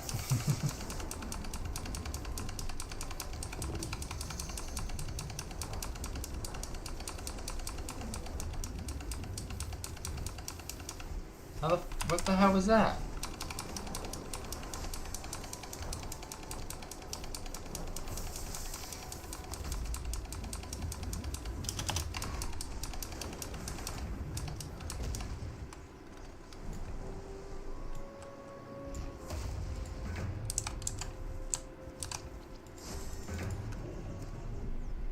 Alright, well, let's ignore this one. Let's find a different pet. We've got Pale, Slumber, and Snag.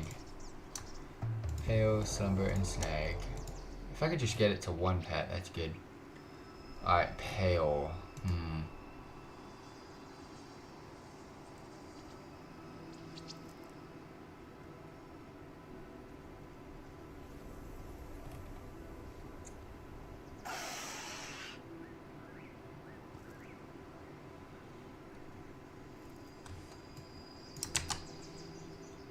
Pale, Friends Surge Defenders, huh?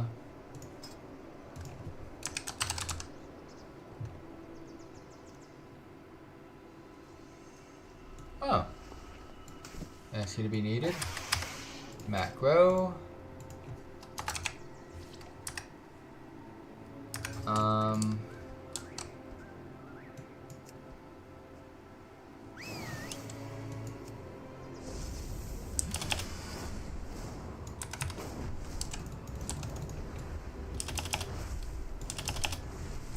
Surface tension, okay. I needed those guys to be able to find this. No. What area are they sleeping in? That left side. These Horwing Basin. That's where they're gonna be. Found one. The only way to see them is with that toy. Please be blue, please be blue. Are you kidding me? And it's not. I'm gonna play this safe. One attack. One attack and catch. No. Please don't kill it. Nice. Alright, well, we got this pat. This was one of those, like, rare ones, but we got it anyway.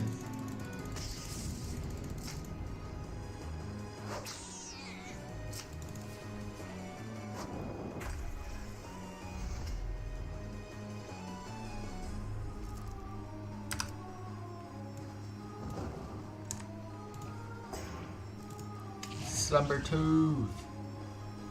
So all down here.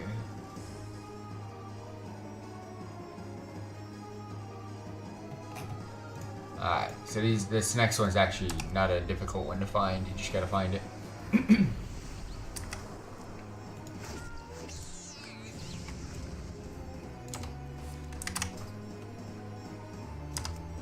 Go from pale slumber tooth to just a slumber tooth.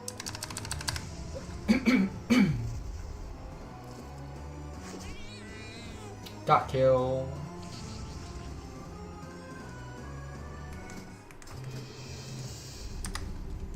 Alright, we don't need a toy anymore.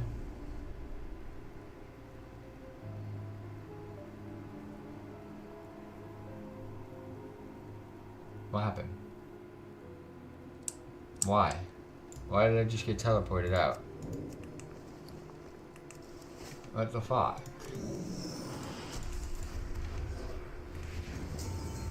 Why?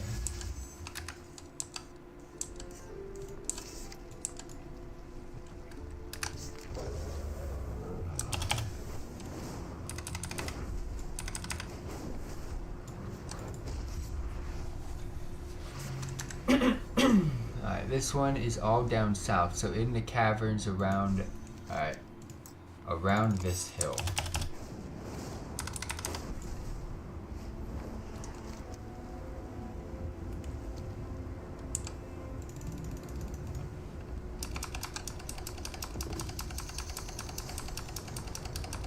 Oh, found it, slumber tooth.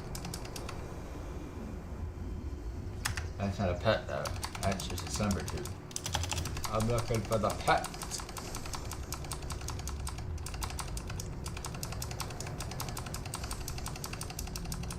Well, I need an actual slumber tooth, you bum. Of this ecosystem. Ease the frenzy of the local turtles.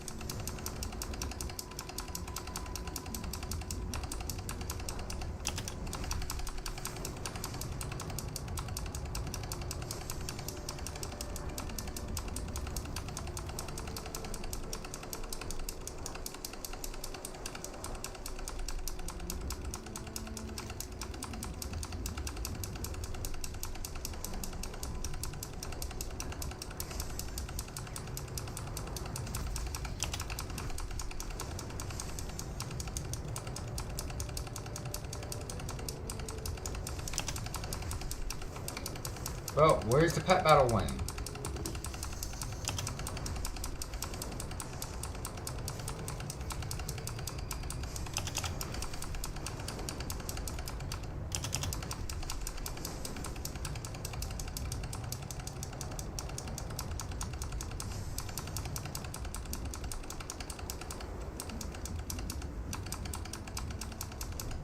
That's weird.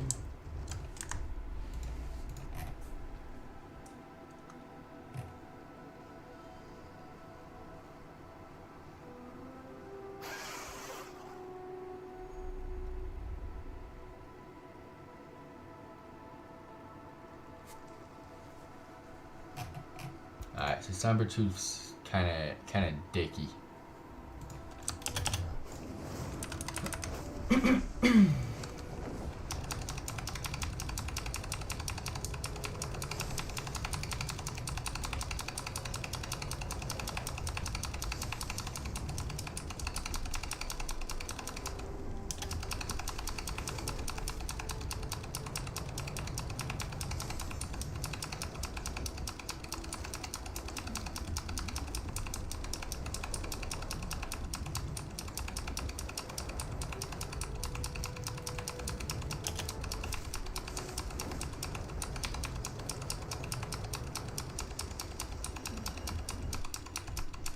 Fucking dicky trees, man, let me go!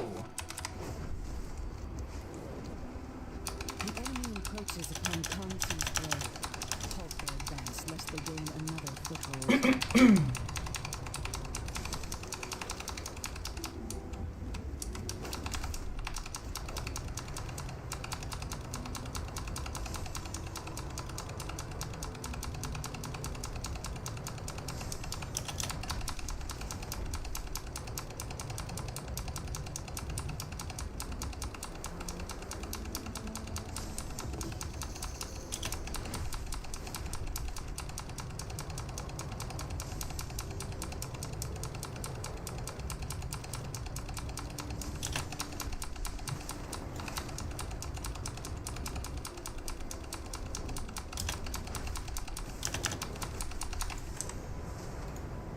Looks like you could all use some resources.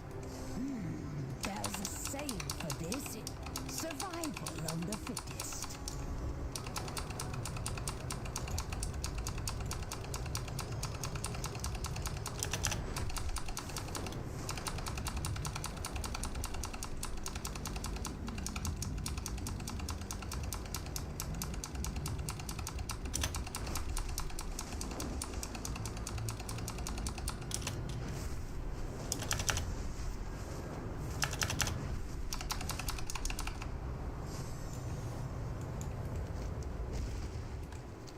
Alright, well I can't get that one.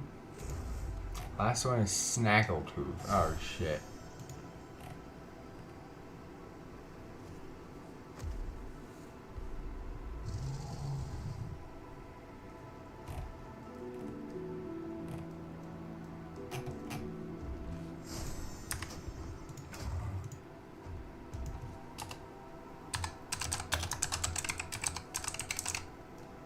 Tooth.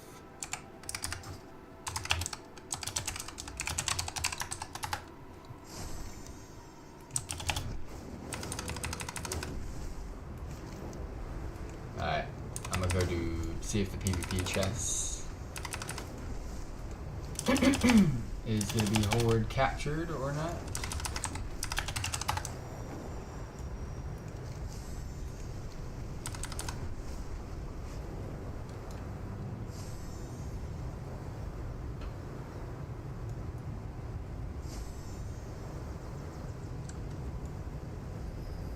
Enemy forces are once again gathering their strength.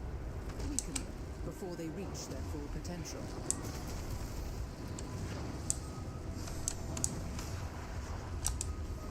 I think the horde's gonna be good.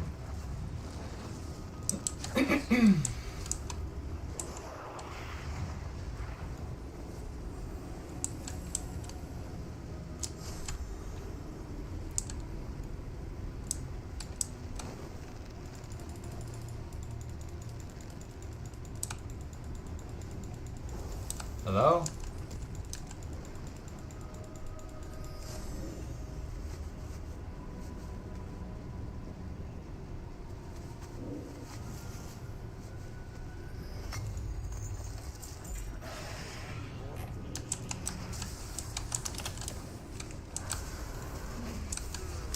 I mean, what was your reasoning for joining us in this? Alright, there's 3 pets, and these are the 3 hard ones to find, I've realized. Alright, one could be up here.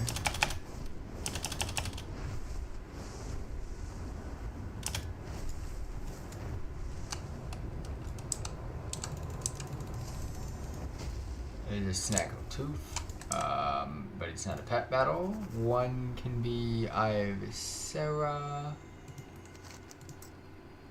They actually have spawn locations, so it's a bit of an annoying one, but it is what it is. One is on Lush on the map. This is the last one I'm gonna try. I've made a dent in this. I'll take that. I'll take a dent. Just same with the rare spawns. I've done a dent.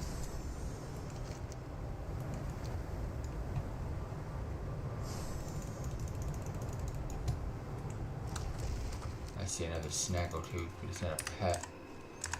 We're going to Lush. On the map.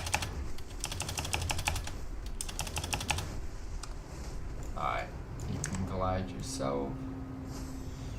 Then we've got in between on the river.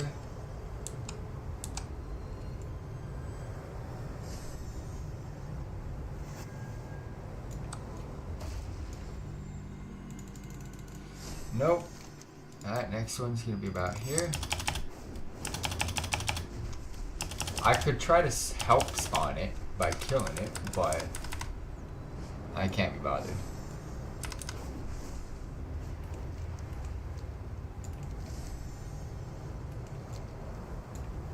Down here somewhere.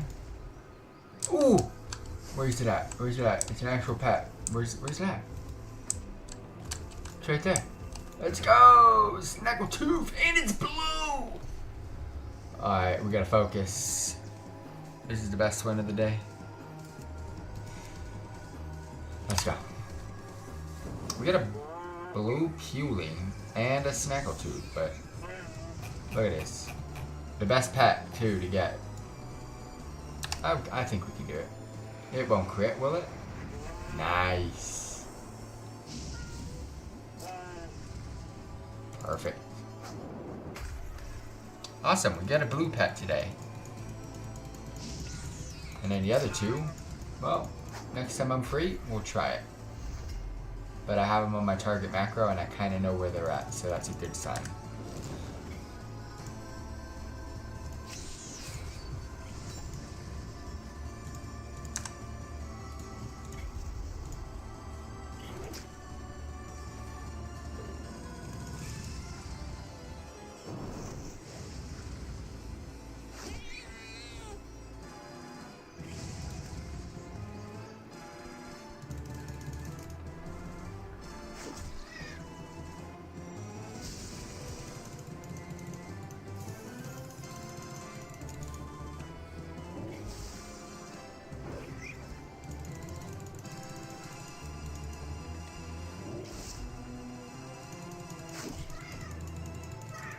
Well, for those of you tuning in, subscribe to us on YouTube, follow us on Twitch, follow us on Kick. Be sure to check us out. We live stream 7 nights a week and we upload 7 days a week. We play tons of different games. I hope you guys enjoyed the content, but we're going to be done for the night. 3.5 hour stream, not bad. Not bad. But we did get a Snaggletooth, set it as favorite, heal up. Got 2 pets left in pet battle content for this patch. We're almost done. Catch you guys next time. Peace out.